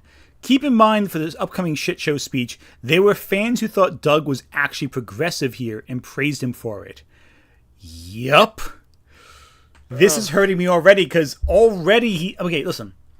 Now, groping in Japan is a serious issue. This is like a real world. Oh, Jordan, thank you for super chat. We need a non-binary Sailor Scout. You have one. Uranus. Uranus is non-binary. Basically, in the canon of the manga, there is a scene in the manga where Sailor Uranus tells Usagi that they have both the qualities of male and female in at the same time neither. Uranus does not ever explicitly say I am non-binary, but that's as explicit as you could get in the 90s in Japan. So I think that counts. And Sailor Uranus's voice actor identifies not officially as X-gender, but has made lots of statements that align them with X-gender and have been okay with they them pronouns in English. So anyway, that's another discussion. So here's the speech he's making. Blowjobs, and whatever else your preferred imagination can come up with is all perfectly legal. That's bad. However, they have cracked down on human quite. trafficking, forced prostitution, and other illegal acts endangering people in that age range. That's good. But that doesn't stop people from creating kinky establishments like the Sexual Harassment Corporation, where you pay to molest girls in school and business sets, and What is does it totally do with Sailor Moon? 100%. What does any of this have to do with Sailor Moon? Okay, can we just play past Like, what this? the fuck is this tangent? Seriously, Doug, what the fuck are you on? I'm about to say, just skip it. Shit. Oh my god. Can I go now? Yeah, So, please. Yeah, I guess when you come down to it, it is just cultural differences. All right, Super Chat, thank you for saving us. Mystic Mind Analysis. Doug does the typical thing of conflating nudity with sex, regardless of context, just because cultural nudity is associated with sex. Yeah, that's a thing too. The cultural context of nudity in different cultures is cultural. In Western culture, a lot of the time we associate with sex because of, again, the whole decency thing. But Japan, it was way more normalized. Public bathing is a common thing in Japan. In theory, that's not sexual. It's just them bathing in the same place. But, you know, if you apply it that way, this whole thing is weird. It's a bad conversation. There's no way to win this discussion. This is just really uncomfortable. Can we move sexual on? urges Please. in young people does start well before 18. My personal problem is, like media in most cultures, it doesn't try to help younger people understand sexuality, but rather exploits it. Bullshit! Oh my god, not for Sailor Moon, you kidding? This show had so many episodes talking about just relationship dynamics. Right.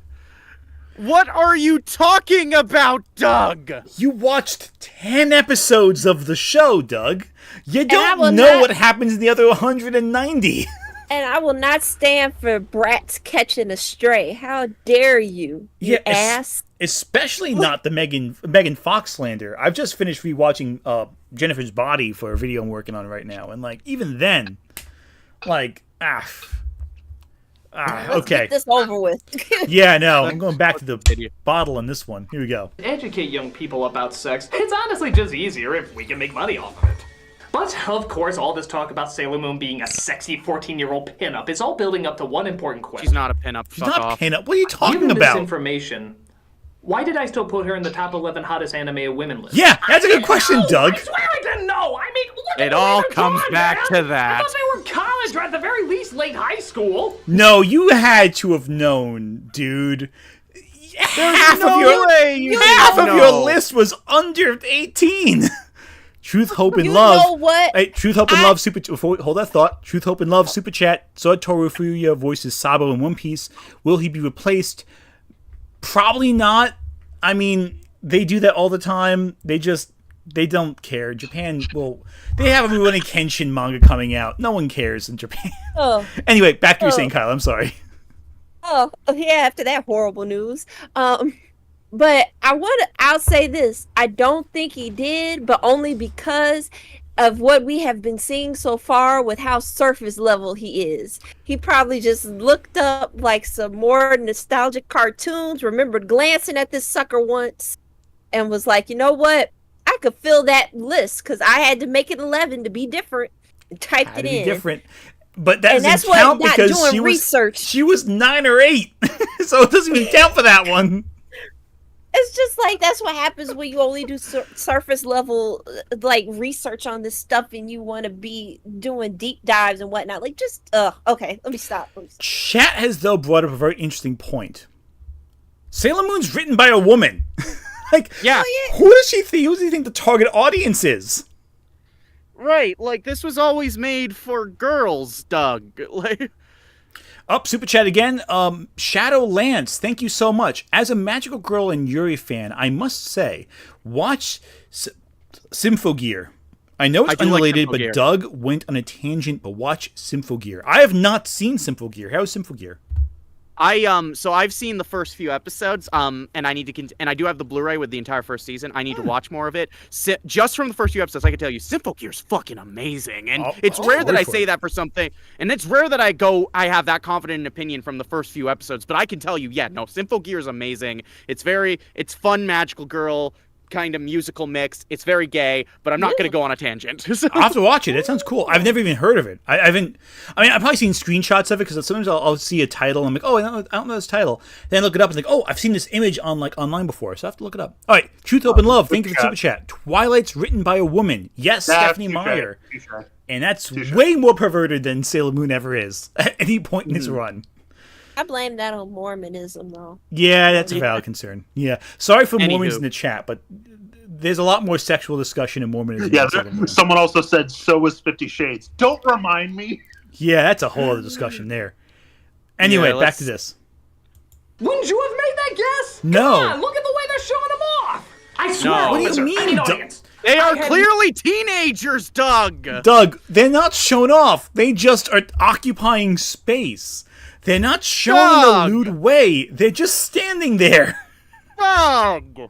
This is why I'm confused by all this. Like, they're just standing there. They're not doing anything. They're not posing in a way that's, like, particularly seductive. They're just posing in ways that they think are cool.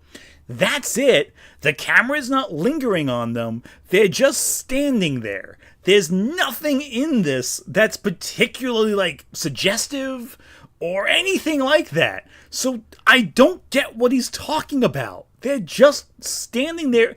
It's like when you look at photos of, like, anyone who's, like, striking a pose and, like, flashing like a peace sign or, like, finger guns or something. They're not threatening you or making a political statement. They're just doing something silly because they think it's fun. And that's it. There's nothing else there. Woman does anything. Doug Walker, is this sexualized? That's all I have to say. Yeah, there's, like, nothing they're doing. Maybe I've had too much whiskey. Maybe that's the case. Let's continue but I don't before you see get too... anything here. I'm sorry. Let's keep going. Let's keep going before going. Okay, let's before do this. you faint. There we go. No I'm not that idea far of gone. their real age. I mean, you might be saying to yourself, oh, what? Did you grow up watching the show? Did you pay attention to it at all? No, I didn't. I mean, I watched it, but I didn't really listen to it.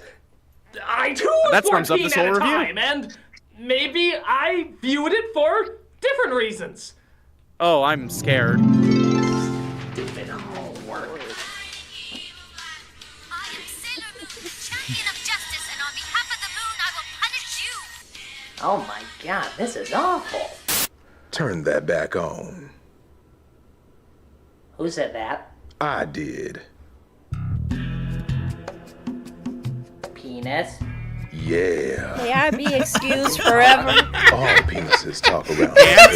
It's the greatest secret And- no one hate knows this. about. I'm But so when sorry. you I'm- get Why the am I shot to watching this- this? Oh, Why is are this you going making me there? watch this? That the was close no. We're skipping that shit. No, Ant, we're not going Ant, back to I know this. you. Ant, You know I know you what? skipped it. Ant, I know you skipped it, but just seeing a clip of it, I'm imposing a fee for my appearance on the stream. Granted, and I will pay You know, you all for this. I'm Oh out. my, just for that alone.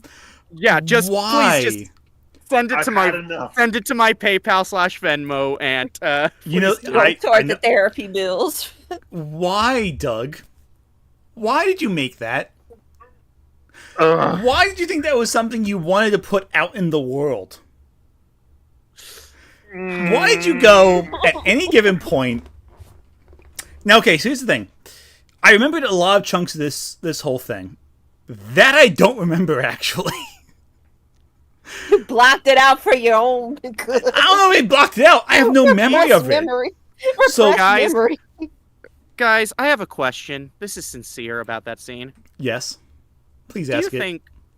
Do you think the professional productions that cast Malcolm Ray in voice work have seen this? Yes.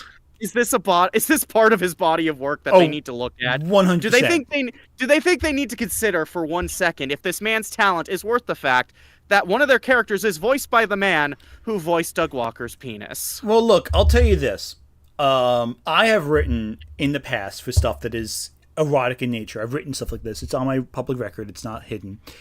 And part of my interview process with any job is I'll say, I've written for this. I will do anything you ask me to do. And that is sometimes a selling point. That could be a selling point for him. That's fair. Like, yeah, I'll you know do what? anything. You know what? That I actually take it back. When you voice Doug Walker's penis, that must show casting directors, damn, you're really willing to voice anything, aren't you? It doesn't matter what it is. I'll just do it. It's fine. Don't worry about it. We'll figure it out. Fuck, I take back any. I'll take back any issue I've had with Malcolm in the past. This man clearly deserves. This retroactively just changed everything. Oh my no, God, I know what is this shit? I saw the chats asking. No, I don't think Lackadaisy should. I don't think Malcolm Ray should lose any of his fucking jobs just because he's on Nostalgia Critic. No, Let me make that God, clear right now. no, by no means. When I'm joking about the fact that Malcolm Ray is on Nostalgia Critic, I'm joking about the fact that an actor who's clearly way too talented to be here is wasting his time here. Yeah, it's not saying he should. Paycheck. Malcolm should get whatever job he gets. He's a good actor. He's doing the job right. I don't want anyone to say otherwise. Right. I don't want. Our issue is more that he's doing this when he could be doing so much more with his talent.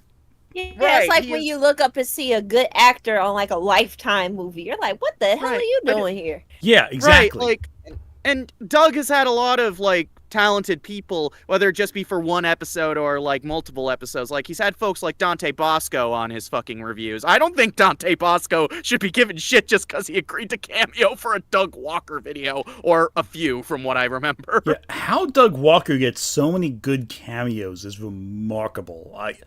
The guy from Slipknot's shown up a few times. How he gets those. Don't remind me. Yeah, in terms of the wall review as well. No! Yeah, that's somehow worse than this. I don't know how, but he found he ways got to top literally himself. Everything wrong. Yeah, well, Everything. no one has ever said Doug Walker's smart except for his fans. Okay. Anyway, let's continue after that nightmare. Please. Yeah, let's not talk about the fucking wall video, please. We're not talking about the It's gonna penis make me ever angry. again. Never again, at least. I also have memories I need to repress. Okay, Doug, video's at this over. We point. gotta go. Bye-bye. Unfortunately, we're only at the halfway point. No! It's like a Marvel stinger at the end. It really is. Well, Oh, you did get Cree Summers. That's right. Erase those memories. Oh, God, he They'll be did. back. Quiet or I'll write another groin shot joke. So Serena seems shocked that she can now suddenly transform. This dream is getting weirder and weirder. I'll never study that hard again. Though weirdly enough, doesn't look the least bit shocked while she's transforming. In fact, I bet she'll keep this exact same calm state every single time she Budget, changes. Doug. Oh, wow. Budget. I've never heard that Actually, criticism but before. she doesn't, because they change the animation every season. They Small do, point, but it's the same general Yeah, feeling. but also the reason why it's repeated for several episodes. Budget, Doug. Budget. They made so many episodes of this show so quickly that, yeah, they got to cut corners somewhere. That's, you know what? If it's just the transformations, I'm okay with them cutting that budget there. And it's become a tradition with every magical show since then, so it works out. Yeah, it's become a tradition. It's because the transformation scenes are cool. They're visually exciting, not for the reasons Doug was implying earlier, but Oh, God. They're just good I was just animation. about to say. And you know what else, too? It's a good point if you're a kid where you can go and grab your whatever you're baking in the oven for a snack. This is the scene you go up and use the bathroom or get some water. This is that scene. It's fantastic. True. Yeah, you need those when you're growing up as For a real. kid. Yeah. Yeah, it's essential. Yeah. Villain she's fighting will quietly wait for her to finish before actually attacking. Oh, I haven't heard this joke It's before. the Japanese way.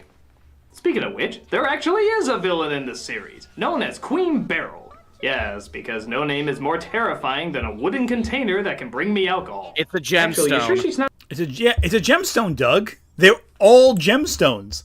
Jadeite is jade. Nephrite, zoisite, kunzite or malachite, depending which version you're watching. Beryl, Metallia. They're all material.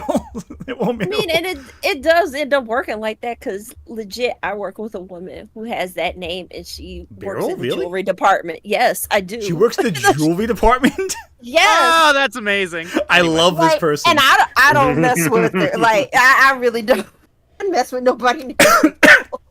Are you afraid that she may overtake the Moon Kingdom with her armies of demons?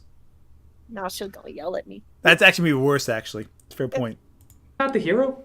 She uses her evil minion named Jadeite. Too obvious.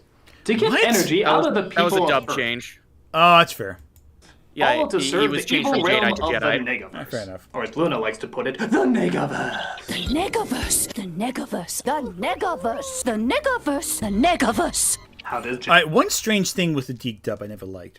How they tried to combine the Dark Kingdom with the Black Moon Clan by saying they both work for the Negaverse. I hate that because, like, I think it's better if it's separate entities entirely. Granted, this all leads to manga where they're all the same bad guy for, like, every arc, essentially, with chaos. But anyway, I don't know. It's a side note. I don't want to get into that right now. Back to this. Should I plan to do this? By creating various monsters targeting people's lust for jewelry, pop hang on. singers. New super chat. Arend Alpha Eagle. TBH. Beryl does sound like Beryl. I recall everyone thought Emperor Bellows' name was Emperor Bellows instead. That's fair. I mean, we're seeing it spelled out. With the internet, it's unfair because now we see everything written out in terms of like the spelling, so we're kind of spoiled that way. So it makes sense. Fitness, and pretty much anything exploiting the empty shallowness of all mankind. So naturally, Serena is never far behind, often falling for the majority of his evil plans. Please get in this evil device, which is in no way an evil device. Joke's on you, it was an evil device. But once Luna reminds Serena to use her brain, she goes through her pedalicious All right, in transformation fairness, and that's is one ready element I to didn't kick like ass. about the early episode.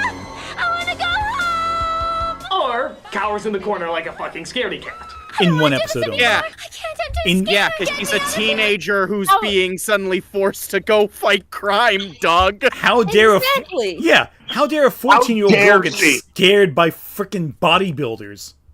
Don't you know that you're immediately supposed to get into the confidence persona immediately? Imagine if you watched Evangelion. I was just about to say. I'm do not literally spoil on the Evangelion 'cause tip I haven't of my seen it. tongue.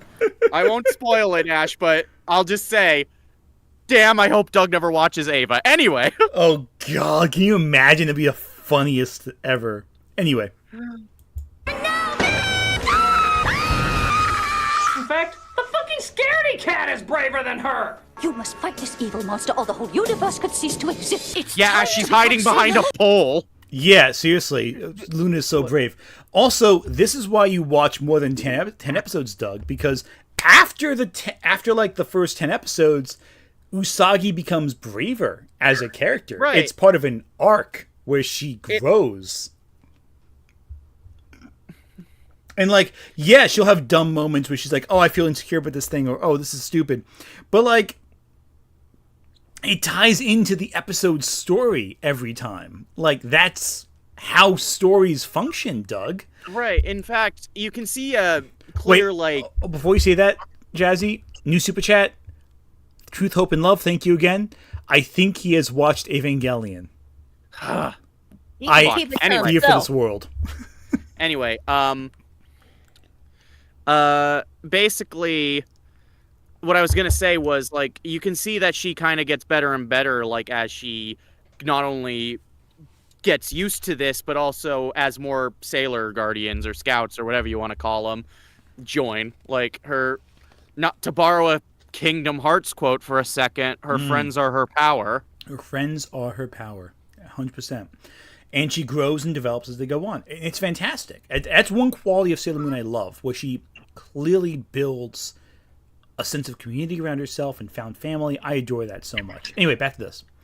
We have 11 minutes left. We can get through this, guys. Mm-hmm. I believe in us. I think we have the power to do this.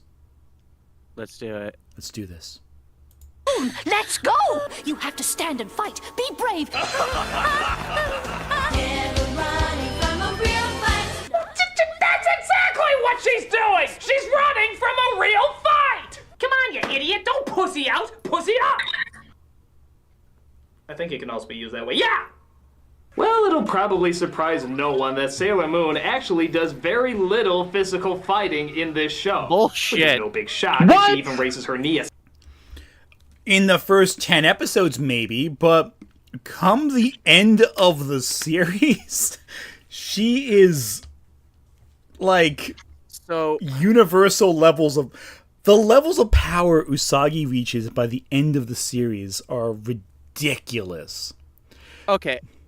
So I want to break down season 1 for a second. This won't take long, I promise. Go for it, please. I'll pour myself a drink as you're doing that. So season 1 Usagi is generally Usagi as a whole is not a fighter. Let us make this clear right now, and that is okay. Usagi will ultimately deliver the final blow because she has the magic and everything, but she's not a fighter. And there are a lot of inner conflicts throughout the series about the fact that the Guardians the other Guardians do more of the fighting. This is intentional because when you get to the penultimate episode of season 1, spoilers, mute me for the next minute if you haven't seen it. Seriously, this is a big spoiler. I know what you're gonna say. Go for it. They go to fight Beryl, and on the way there, they have to fight different minions, and the other Guardians fucking die. All of them. One after the other in ways that are all of them? All of them. Yes. They all die. Every single one of them. In painful, horrible ways. Right in front of her eyes. And it's this moment where Usagi realizes she has to fight. This is the moment that the season builds up to, essentially. Yeah, they establish that her power is relying on her friends, being there with others, but when she's left with no one, she's forced to face Beryl on her own. She has no one on her side. And even Mamoru is mind controlled at this point. So there's no one on her side. And then Mamoru dies. Everyone dies. There's Everybody dies. Not a single person in her friend group survives this encounter. They get better, sure, but they're all dead when she fights Metalia. And it's the idea of the spiritual friendship with her friends, the memory of her friends powers her, but she's on her own. And the idea is that even knowing you've ever been loved in your life ever is better than, forcing minions to fucking work with you. But the idea is that it's her own sense of self-worth, her own self of power. And it's heartbreaking and sad watching this poor broken girl fucking fight Metalia. Mm-hmm. And the fact is that she wishes she can live a better life afterwards, and she forgets everything. And start of season R, I know we've been making fun of the first part of Sailor Moon R a little bit, but there's something so heartbreaking about how that season starts. Where absolutely. She has no memory of what happened. She's still vaguely connected to her friends, but in a way where it's she keeps bumping into them, and she's not sure why she feels a sense of kinship with them. She's just distant from them because she has no memory of them. And she's forced to remember what happened to her. And there's this sad moment where she's just staring at the moon, and she has this sad music playing and everything like that. And it's meant to represent that even though she's happy to be with her friends again, she's resigned to her fate, and it's so depressing. And they get over it, but it's so heartbreaking to watch. We got 2 super chats from Truth, Hope, and Love. I'm going to be back to back. Thank you again. I should point out, people still hate Buck Cluck. Despite him supposed to be learning to be a better dad, just saying some people don't care about character arcs is done poorly. Yeah. Some people don't care about if character arcs are done poorly. Yeah, exactly. Oh, I was Cluck. who the hell is Buck Cluck? But that's Chicken the Little. old boy from Chicken Little. Yeah. Yeah, the guy from Chicken Little. Again, character arcs can be if even if a character arc is done successfully, you don't have to forgive the character for messing up the beginning of it.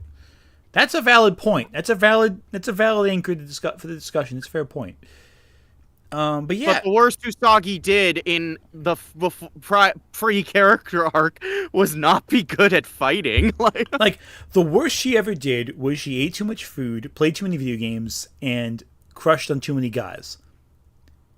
Oh no! Well, my life is two out of three of those things. Exactly. So. That's not bad. That's just a thing people do, but it's not a moral failing. It's just you didn't do the perfect thing every time. That's okay. That's what makes her a compelling character. I think her imperfections make her more interesting than if she were perfect. Right. I like the point is.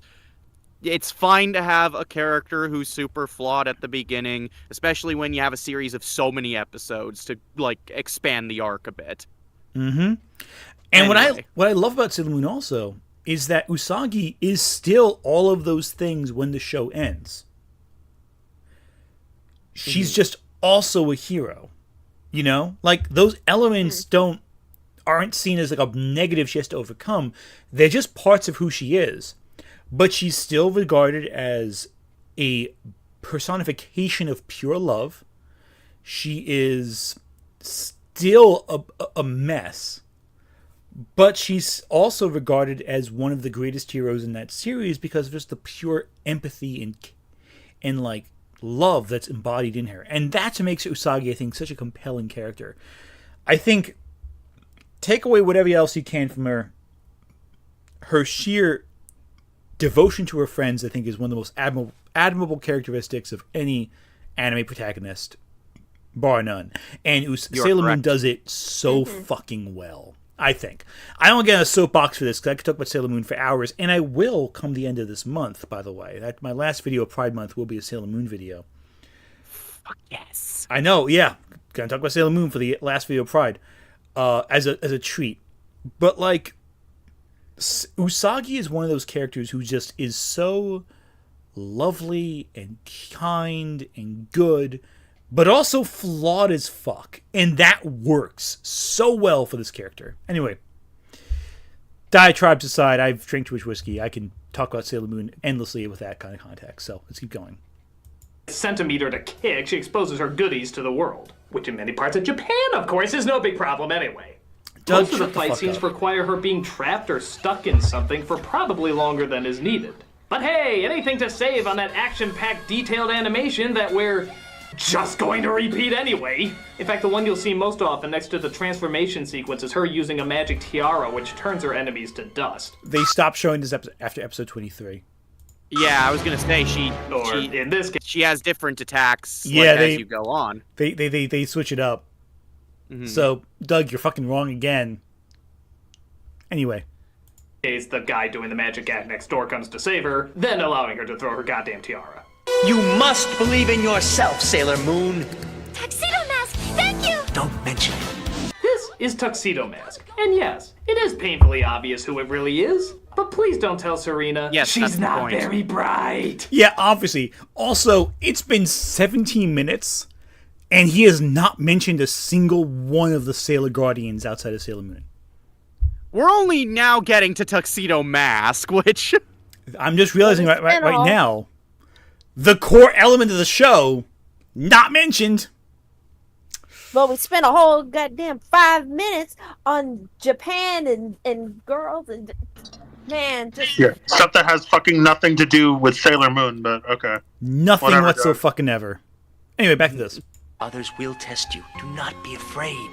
What a hunky guy. He's so dreamy, and not at all like that other guy who I hate so much. Thank God they have nothing in common and are two completely different people. Doug. Oh, hi. The joke. It's over your head. Like a lot of the humor in early Sailor Moon is about the fact that she gets into so many she has such a hostile relationship to this one guy and doesn't realize that he's the guy that keeps saving her. It's called a joke, Doug. It's he doesn't know what the fuck he's talking about, though, man. Jazzy, he doesn't know what the fuck he's talking about. Like, you and I get it because we've seen this fucking show. Any girl growing up with the show has seen this. Any guy growing up has seen this show. Doug Walker has not seen this show, and it's stupid, and it's dumb, and I can't stand it. Okay, that's a sign I've had too much whiskey. I'm going to drink more water from now on out. Okay. I'm out of water. Crud. We're going to go through it now. That's it. We're going to keep going through this. Okay, let's keep going through this. Hey, Clark, get any new pictures of Superman lately? The magic tiara isn't her only enchanted device, though. She also has a pen that can change her into anything. Wait, what? It's a very powerful transforming tool. It turns you into whatever you want. Well, then what the fuck is she using that tiara for? I mean, they It's a didn't good give tiara. her limitations or anything. They said she can change into fucking anything she wants. Yeah, as a Why disguise. doesn't she just turn Disguise. around and be like, take on the form of Godzilla? Not that kind of pen. It's just a disguise pen. It's like putting on It's a a costume. clothes beam, Doug. She gets disguises for it. It's not. Yeah, because of course this show is made for girls, and like one big thing that probably was really popular and hell still kind of is dress up. Like, Honestly- we just want to dress up, be pretty. Let's be honest. Any one of us would want a pen that can make us dress up however we wanted, no matter what it is. Yes. Yeah, it's Yes, a cool idea. Absolutely. And honestly, it's an established. So I won't go on a diatribe too much, but Magical Girls before Sailor Moon were all about just dressing up. The oldest Magical Girl shows that exist were like, Sally the Witch and all that, and even Cutie Honey. The whole thing was disguise. It was dressing up in cool costumes. That was it. Now, this is a trope from an older genre of Magical Girls that was applied here and became less relevant over time, sure, but Doug Walker only watched the first 10 episodes, so who cares? Now, yes, the Deke dub, the way they translated that line does, if you really want to take it 100% literally at face value, yes, I can see how you translate Deke's handling of that line as transform into literally anything, so can be Godzilla. But you can pick up from how it's used that it's purely for aesthetics. Like it is for disguises. Like 100%. it is. 100%. It can't change your shape. It can't make you just transform into giant lizard boy. It's ridiculous. Okay, let's keep going through this before I die of alcohol poisoning. Series over, 6 seasons spared. But no, she it's uses it actually just 5. to. Yeah, it's not even 6 seasons, dude. What are you talking about? I can't even get We're nitpicking. that right. We're nitpicking at this point. We're nitpicking. Let's keep going. On disguises, which really aren't necessary, seeing how all you have to do is throw on a bathing suit and a napkin over your crotch, and apparently nobody will recognize you. And besides, we know she's gonna leave the real fighting to the other Sailor Scouts. Oh yeah, I should probably talk about them. Yeah, you the other should. reincarnations of the Scouts are found over time, usually in the exact same city and often even the exact same school. So, maybe Jedi should try his evil plans in another part of town. I mean, it's not like the Power Rangers that can beam anywhere. All this show does is glorify how lazy Serena is. Serena, a monster is attacking Tokyo! How far away is that? About 10 miles. Hey, it's just Tokyo. But usually... She's actually pretty quick to They go live in help Tokyo. people. They go to Tokyo Tower. Yeah, they do. And here's the thing. She actually does rush to go save people. It's only when she gets into the action where she shows her weaknesses as in terms of fighting. But she is quick to go take care of an issue if someone tells her people in danger, go help. Like, And as we know from Sailor Stars, there is an occasion, at least once, where someone does go outside Tokyo and screw things up for Usagi. And she never hears about it until the very end of the arc. Not saying any specific things happen on a plane involving a boyfriend, but just saying that happens occasionally. Anyway.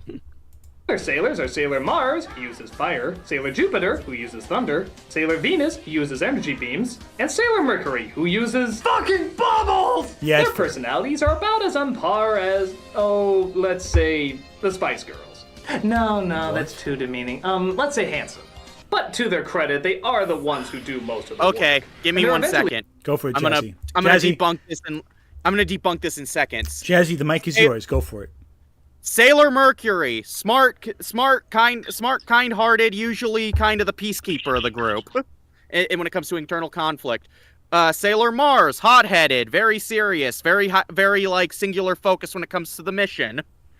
Sailor Jupiter, very big strong lady, often has to deal with stereotypes due to the fact that she is tall and strong, but arguably has the biggest heart of the group and will fucking kick a bitch if they dare mess with her friends. Sailor Venus, complete ditz, and I love her.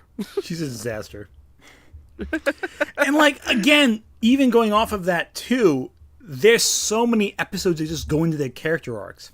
Like, Jupiter's whole subplot about, like, loving every single person who reminds her of her, like, ex-boyfriend. Mercury trying to become a doctor. Ray with her grandpa and, like, the guy who's at her shrine who she keeps, like, who keeps hitting on her. And, like, Minako, Sailor Venus, trying to, like, figure out how to make her friends feel good and happy and be generous in a way, but also not realizing how her generosity can sometimes be, like, seen as a negative. Like, that's so relatable and like, I don't know. I love that stuff. Yeah, also forgot to mention, Jupiter's a hopeless romantic, which... She is! Some of the best character moments are kind of defined by that. Like, so did anyone else ship Sailor Jupiter with Sailor Mercury? Oh, at 100%. Yeah, it was cute. It was so adorable. I love that one scene where like Sailor Jupiter is like where Mako-chan is like embarrassed because of how big she. Oh, also big. Supposedly she's like 5'6", which is like not tall for. But again, Japan. She's like feels so awkward and uncomfortable in her dress because she's like so big and broad. And like Sailor Mercury is like, oh, I'll dance with you, and they just dance. And Ami and Mako-chan are just dancing. It's so adorable and sweet and like. I love that. It's like such a quality of empathy that the show. Anyway, so Yokai Lover, thank you for the super chat. How do you watch 10 episodes out of 100 and think you understand this whole series? You be Doug Walker. That's how. Yeah, you live in your own egotistical bubble and hope no one notices. Yeah, guess what, Doug? I noticed. Yeah, anyone who's watched it noticed. I just adore those characters. There's something so sweet about them. God, like, and just I want to rewatch Sailor Moon now. Like, I'm like, oh, this is just reminding me of better shit I could be watching. You know, genuinely, I might just start a Twitch channel just to watch Sailor Moon on it. Do you want to join me on that? If you're doing it in July, I can't because I'm gonna be away. But if do you it want to do it August. after, yeah. Do it August. Why not? I'll join. Let's do that. I'll join for Sailor Moon watch-alongs. Yeah, sure. If I still want to do it in July, let me know. I'll do it. All right. Well, yeah. If you don't do it, let me phrase it. If you still want to do it in August, let me know. I'll do it in a heartbeat. Okay. Anyway, back to this. Okay, yeah, I'd be up for that. Yeah, I'm down for that. Yeah. Anyway, back to this. Joined by another cat named Artemis. Stop Wow. squabbling. Slip that And one right in yes, there. even the other planets over time joined the group as well. Ooh, except Pluto. You're not a planet anymore. So, yeah. Pluto is too strong for a bullet. And to answer your question, Yeah, I was yes, gonna say, every you can't kid take out snickered like Sailor an idiot Pluto when with they a heard bullet. what it really was. Wait a second. Doug Walker has discovered Uranus Neptune. Oh, how's this gonna go? Let's take a poll, guys. yeah. So everyone, let's take a poll, ladies. Do you think Doug Walker? I'm going to give 3 options. A, respects that it's a brilliant motion in terms of acceptance for LGBTQI characters in general. B, makes a fetishistic joke about it, or C, is homophobic about it. So acceptance, probably. stupid, or homophobic. I'm gonna say I'm gonna- stupid. Stupid. Okay. I'm gonna say stupid because for all of Doug's flaws, he tries to give the impression that he's cool with gay people. So Okay. Kyla, what are your thoughts? I'm gonna be the outlier and say C, just because you can make a lot of easy jokes. And if there's one thing this man will do, is make an easy joke. I love how none of us said A. Like, even considered it.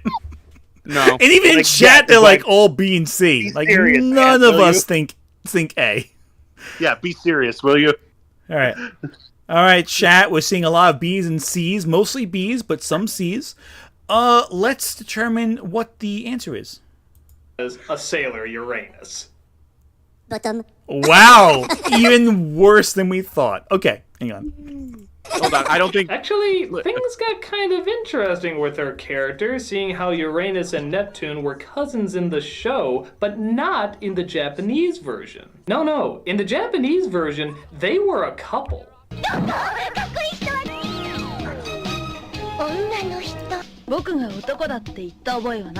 That's right, straight That up moment's lesbian. such king shit. What was that? Love it. Nothing, I said nothing.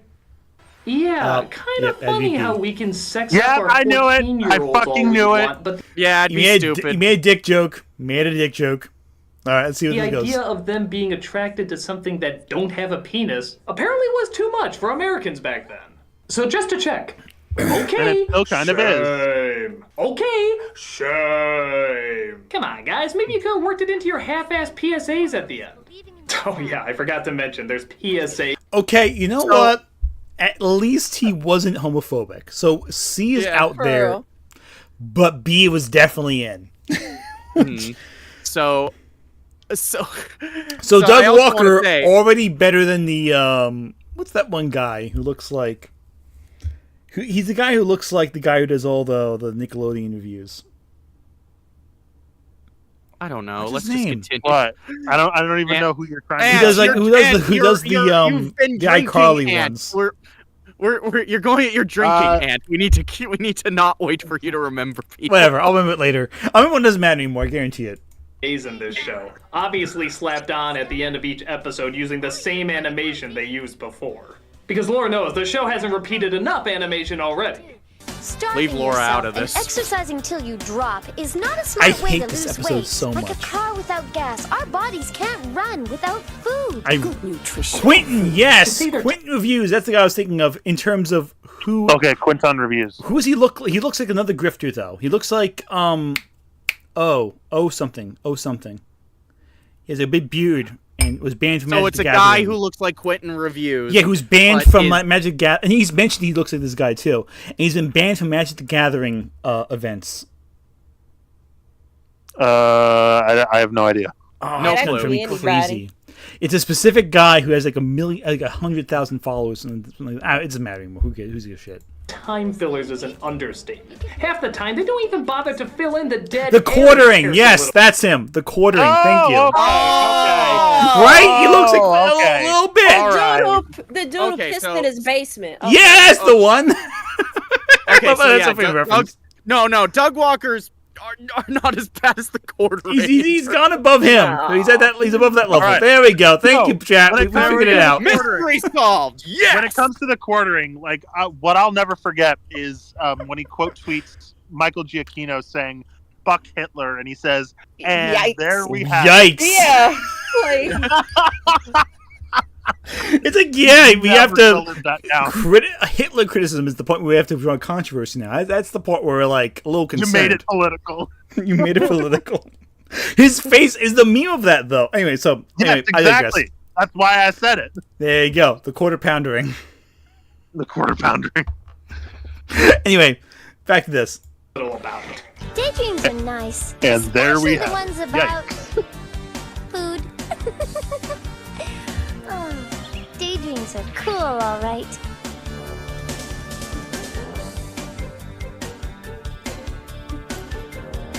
But just don't forget about the here and now. Yeah, if they wanted a more appropriate ending, they'd go with something like this. Hey kids!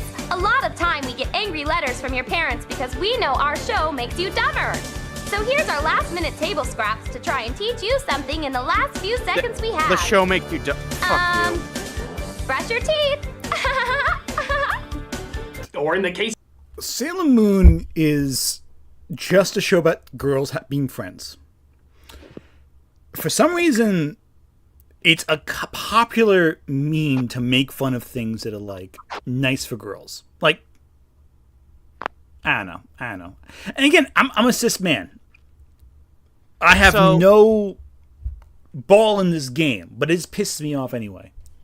So, I take major issue with the idea, even as a joke, that the show makes you dumber, because Sailor Moon, actually, I've mentioned before that the mere existence of Sailor Jupiter helped me figure out my gender identity. Exactly. That benefited you directly.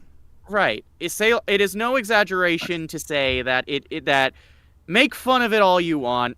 This show helped me in a very meaningful way. So, and that's a beautiful quality of art right there. Art should improve your life in some way. If it makes you feel good about yourself or learn about yourself in some way, that shows the art is meaningful in some passion, in some capacity.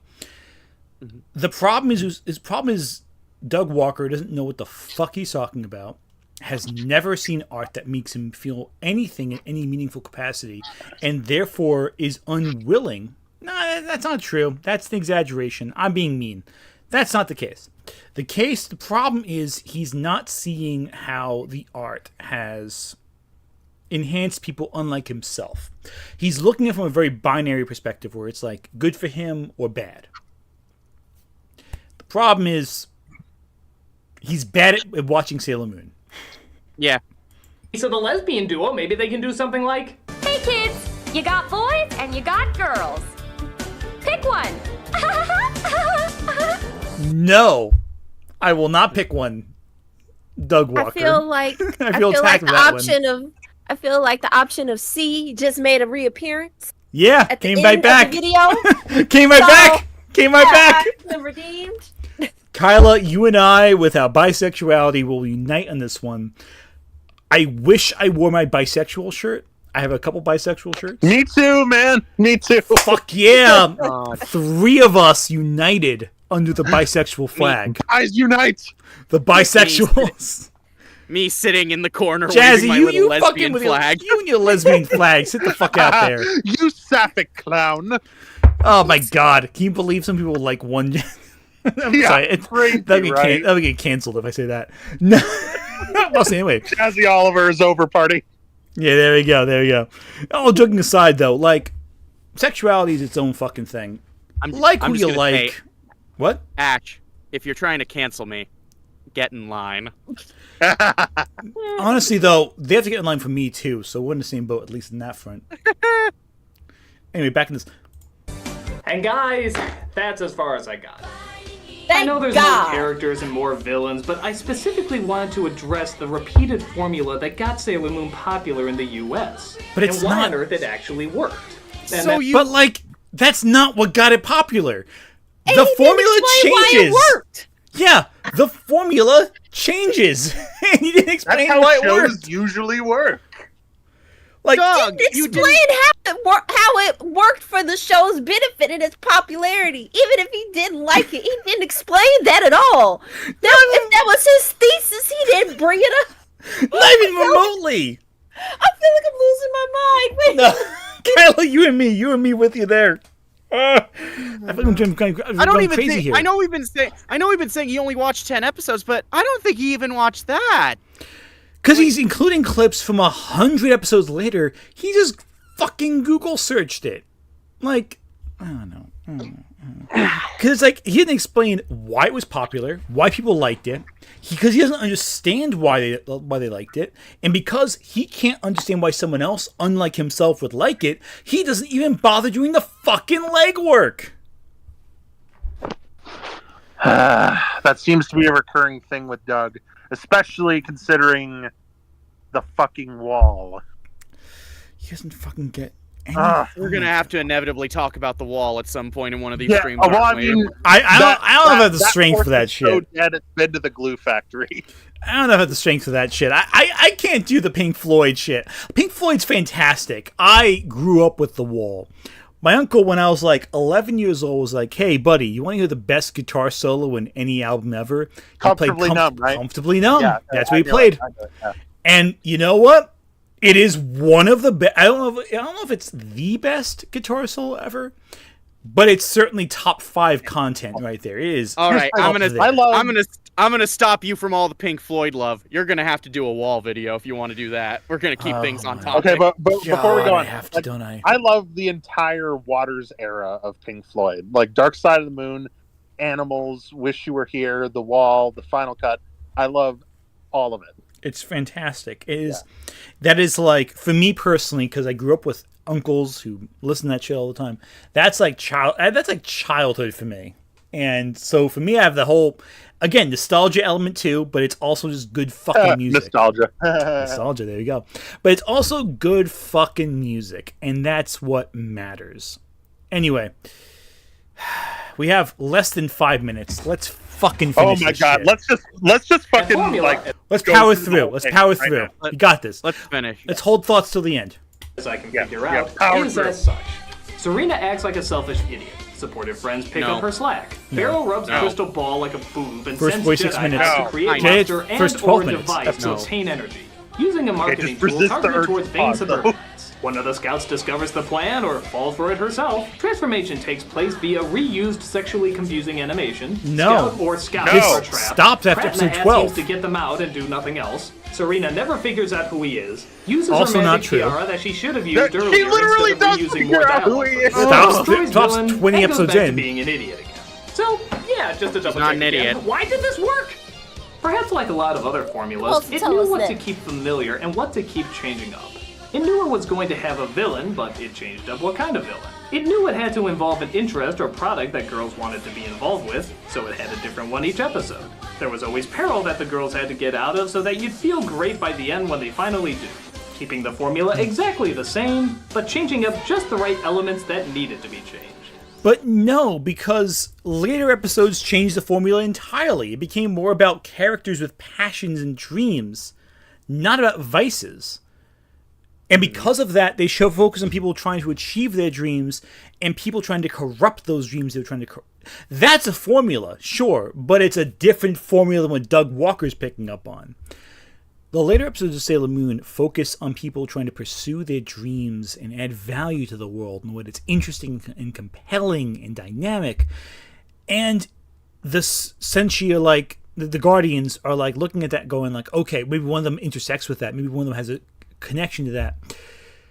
Others go, okay, well, this dream is beautiful and fantastic. One might intersect with that. One might be involved in that dream in some way. And it's compelling and interesting because you see the personal character growth intertwined with this NPC from this one episode's dream. And it's interesting and clever. Other episodes, not so much. Other episodes, just something they admire and they're passionate about it. They changed the formula up entirely because each arc was about a different thing. And that different thing became the primary focus of that arc. And I'm babbling and not making much sense. Let's just keep going. Yeah. So, Power do I through. enjoy the Let's show? go. Fuck no. Does it have an ingenious formula? Fuck yes. Is it bad for kids? Fuck not really. While the Serena character is an annoying airhead, I will give her credit that she does at the very least have a character. It's not one that I like, but at the same time, it would have been easy Moving just to the make her a fucking pretty goalpost. face with no personality. Moving the goalpost But she clearly 15 does miles have at a time. personality and He goes to does big this extremes. all the And they do make her time. look strange and bizarre just as much as they do make her look pretty half the time. And though, yeah, she can be self-centered, she's never really mean, per se. And I guess She's a from good what I understand, egg. the character does get smarter as the series goes on. Or at the very least, braver. As for sexing up a 14-year-old... How can you say that confident when you didn't watch I it? guess there's always just gonna be cultural differences. And in all honesty, we've let out much worse. Unlike a lot of pop stars and teen magazines where the artificiality is all Again, that's there. what is this at least canon? allows girls the fantasy of being the hero and actually doing something. Even if it is mixed in with that artificiality as well. But I don't know if Serena's dummy artificiality reaction to is it not all always supposed to shows be it in liked. such a good light. But the moments where she fights back and saves the day is always shown in a good light. So have fun I'm with sorry, your I know little we show. said we'll power Just through. I need keep you to it as pause. I'm far sorry. away as you can from me. And I was like, well, this is it. I'm the 'Cause I Nostalgia think the Critic, I le- remember.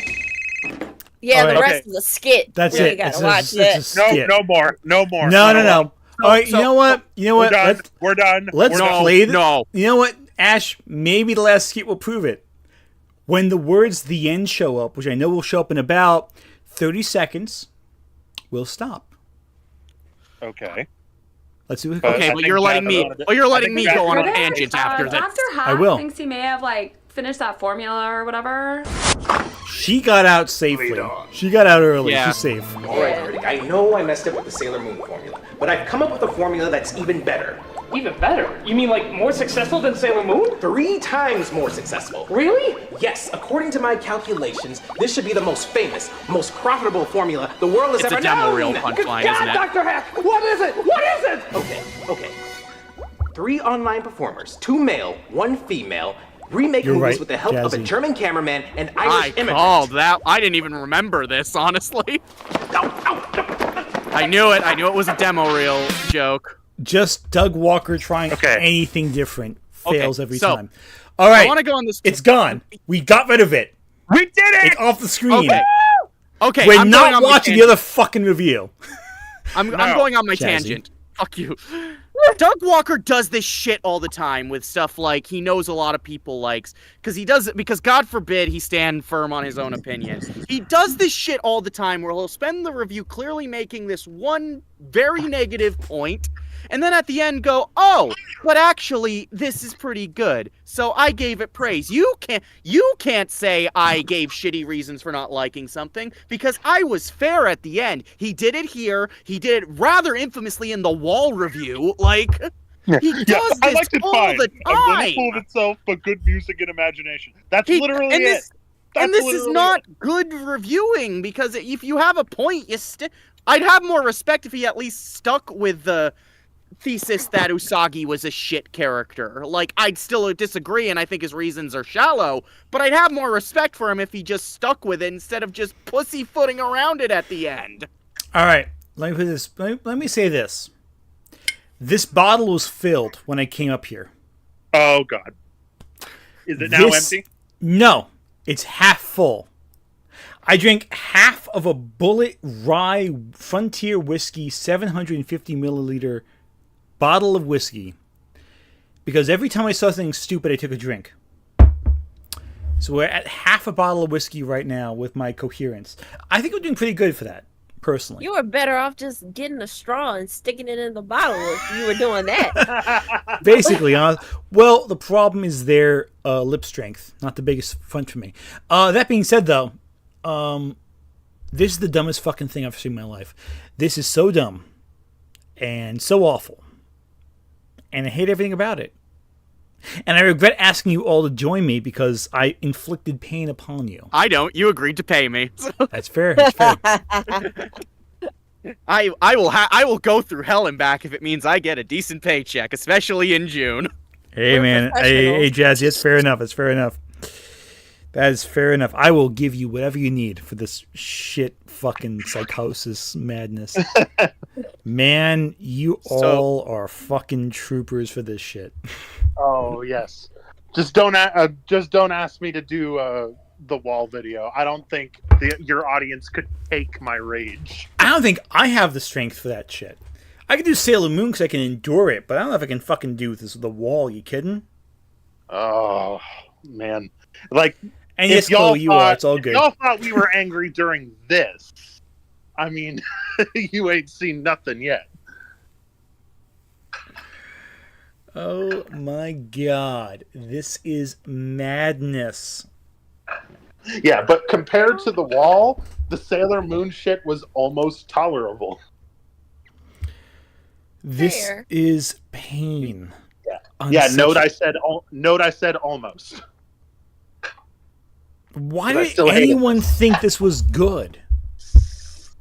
We all make mistakes. Discord just booted me from the call. I think it saved me for a second. I would say Doug Walker heard us. And yes, Chloe, you are. It's all good.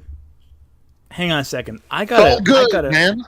I'll be right back. I gotta run away for a second. I'll be right back. Genuinely. I'll be right back. He's going to the ATM to get Okay, now I will take over his channel. Hello, I am the new runner of this channel.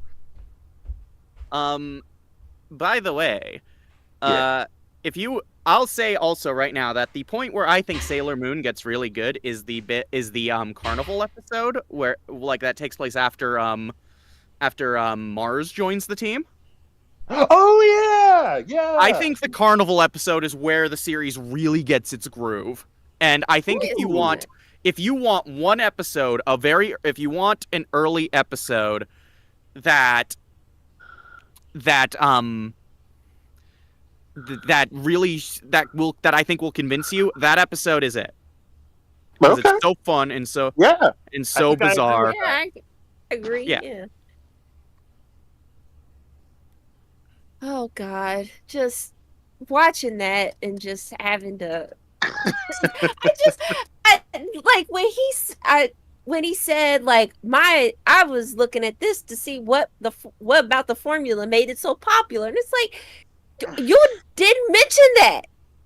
Like not at all. Like you said before, Jazzy, like just comes out at the end with this. Like what was the purpose? What, like did you I wonder if like maybe he just had all these jokes in mind and then decided to just go and like tack that on at the end. Yeah. Like he frames a review around jokes and not around like an actual analysis. Yeah, comparatively to like his other contemporary James Rolfe, who will actually go and break down the components of the game and then sprinkle in like a shit joke every now and again.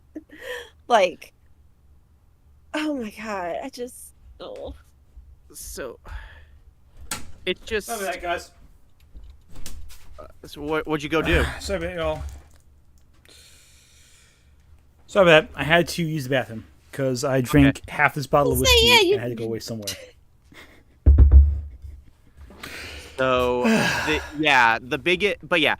So, yeah, I guess final thoughts on this review, question mark, because he didn't even really review it, if we're He being didn't real. talk about anything from the show. He talked about his own freaking, like, perceptions on everything, but didn't actually explain what he thought.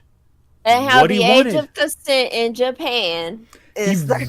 He spent 4 minutes on a penis joke. But in 4 a minutes. 4 minutes. 4 minutes. Put the whole damn skit. And in those 4 minutes, never explained what any of that correlated with the fucking show he was talking about. Now, let me ask you this. At what point did he mention the villain's motivation? I don't think he ever did. No, he didn't. Did he ever mention the relationship with the past? The whole backstory? He mentioned there was a reincarnation and a war. But did he mention Beyond what the first scene, happened there? No. No, he mentions these elements. Did he ever mention what Luna's role in Usagi's development as a hero is? No. Yeah, what did he actually mention? Did he ever mention what Amy's arc is? How they meet? Where Ray's family... Did you ever mention Ray's shrine or her grandpa? Did you ever mention Mako's insecurities about being so big in a world that welcomes smallness for femininity? Did he ever mention Venus's anything beyond not knowing that Sailor V is Venus? Oh, this is What did he actually review in this he review? just spent the entire time making stupid jokes and going on tangents about Japanese ages of consent. I was about to say, he mentioned that the age of consent. And like, you know what this feels like to me, actually, more than anything. Go for it. It feels more like a first impressions video based on watching Yeah, the episode and right? what he heard happens after. Like, oh, this is my first impression of the episode. This is what I hear happens after. That might be worth noting. And if it was done more in that format, it might have been better. But you're positing it as a review, like. Also, genuinely, and maybe I'm just biased because I grew up with the show, and my bias is preventing me from seeing this. What's sexual about any of the things he was talking about? absolutely nothing. They're just occupying space. Is that sexual? Because that says more about Doug Walker than anything else. If like girls existing in a space is lewd to him. I knew people in my college who felt like mini skirts were lewd, like, and using them in media is sexualizing a character. It feels like a very insincere and kind of dated mindset. Yeah. Right? Like, it just feels weird. Like, let the girls wear whatever they want. Like, who cares? You know, they feel happy with it. But once again, it's part of that low-hanging fruit of if you know, where it's like, oh, it's easy to riff on. And that's the thing, like, while you were gone, I was mentioning, like, I think he just had a bunch of jokes about Sailor Moon and made a half-assed frame of a review around these jokes. And I think they're... Oh, go ahead. Oh, no, I was just going to say, unlike James Rolfe, who does, like, the complete opposite. Yeah, James Rolfe does the legwork. He doesn't speak unless he's done like the deep level analysis of stuff. Except for the one time he let someone else write his scripts, and that was the whole plagiarism scandal. But that's a whole other discussion. That's a whole other. That's a whole other talk. But anyway, I think there's legitimacy in your theory that he wrote the jokes first, but then crafted the review second, because I remember back when I still watched him, like in the later years, there was definitely a feeling that he was going in with that mindset. I remember distinctly he was announcing a clipless review of the 2017 It movie and premiering it at a theater, and he was announcing this review weeks before the film the actual film was in theaters. And this told me he was already, like, just right from the get-go, I knew he was going in ready to hate it. But then wasn't prepared when, oh shit, Stephen King film, good. Right? Like, it, yeah. And he would make all these Stephen King jokes. Like, so the thing is, I once kind of briefly met Stephen King. Oh, really? I'm talking very briefly. And where did you maybe sort of kind of meet him? At a show that also had J.K. Rowling in it. Oh, this was a minute ago, then. We were talking a while back. I'm like, this go way back in the day. I was a kid. I was very young. It was very cool. I'm talking like seconds. I'm not saying like I got to know the guy. I'm saying I met him for like a few seconds. But you know, Stephen King, the guy knows what he's talking about. Like, oh cool, Colonel Mustang. Great fucking reference, by the way.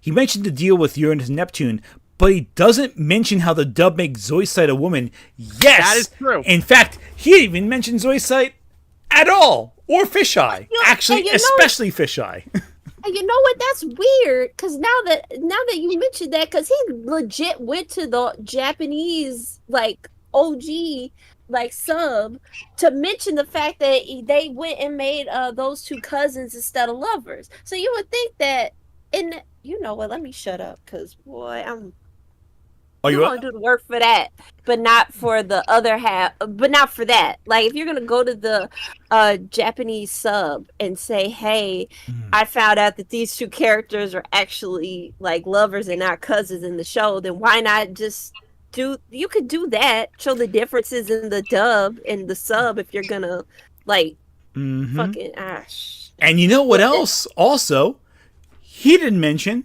a whole fifth of the show was cut out of the American release. Yeah, like here's the thing. If he couldn't get through the wait for other Sailor Guardians to show up in the dub, then it would have been much worse if he was watching it subbed or with the Viz dub, though I think this review predates the Viz dub by at least 3 or 4 years. Yeah. But yeah, it's like, yeah. So yeah, the Deke dub did cut out a bunch of episodes from the Usagi solo act, as I like to call it, to kind of get to Mercury and Mars quicker. Imagine if he got to Seiya. Oh yeah, the Sailor Starlights. Can you imagine what he would do if he got the stars at all? Or fuck, Super S even. Or hell, Chibiusa even. Because he acts like, you know, the Usagi Mamoru thing goes on for like eons. Well, we know they get together because Chibiusa exists. Yeah, they have a kid. Yeah, they have a literal future child. So even getting to Sailor Stars is redundant because he didn't get to Sailor R, the second arc. It is baffling how lazy that review is when so many other reviewers are mocked for lesser issues. Yeah. Hell, I've criticized people for less mistakes. And this gets a free pass because he watched 10 episodes and that's the whole review and gets 1 million views? Like, that's ridiculous.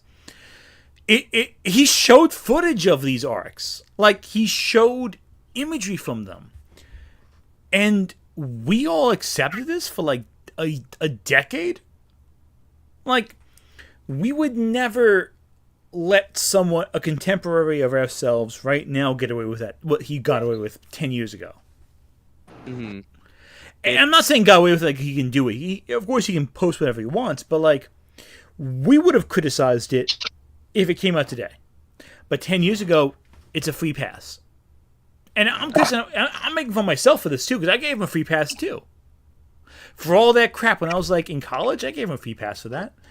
And I find it so baffling that we did. Yeah, live and you learn. Yeah, you gotta live and learn. The Sonic the Hedgehog review will come later, I guess. But I think that's live and learn. I think that's a good note to end on. It really is, because I have had too much whiskey to be allowed to continue to talk.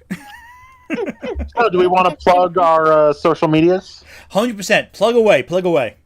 Okay, so you can find me on Twitter and Blue Sky, although I'm not using Blue Sky as much, although I probably should, at Ashy Groovy.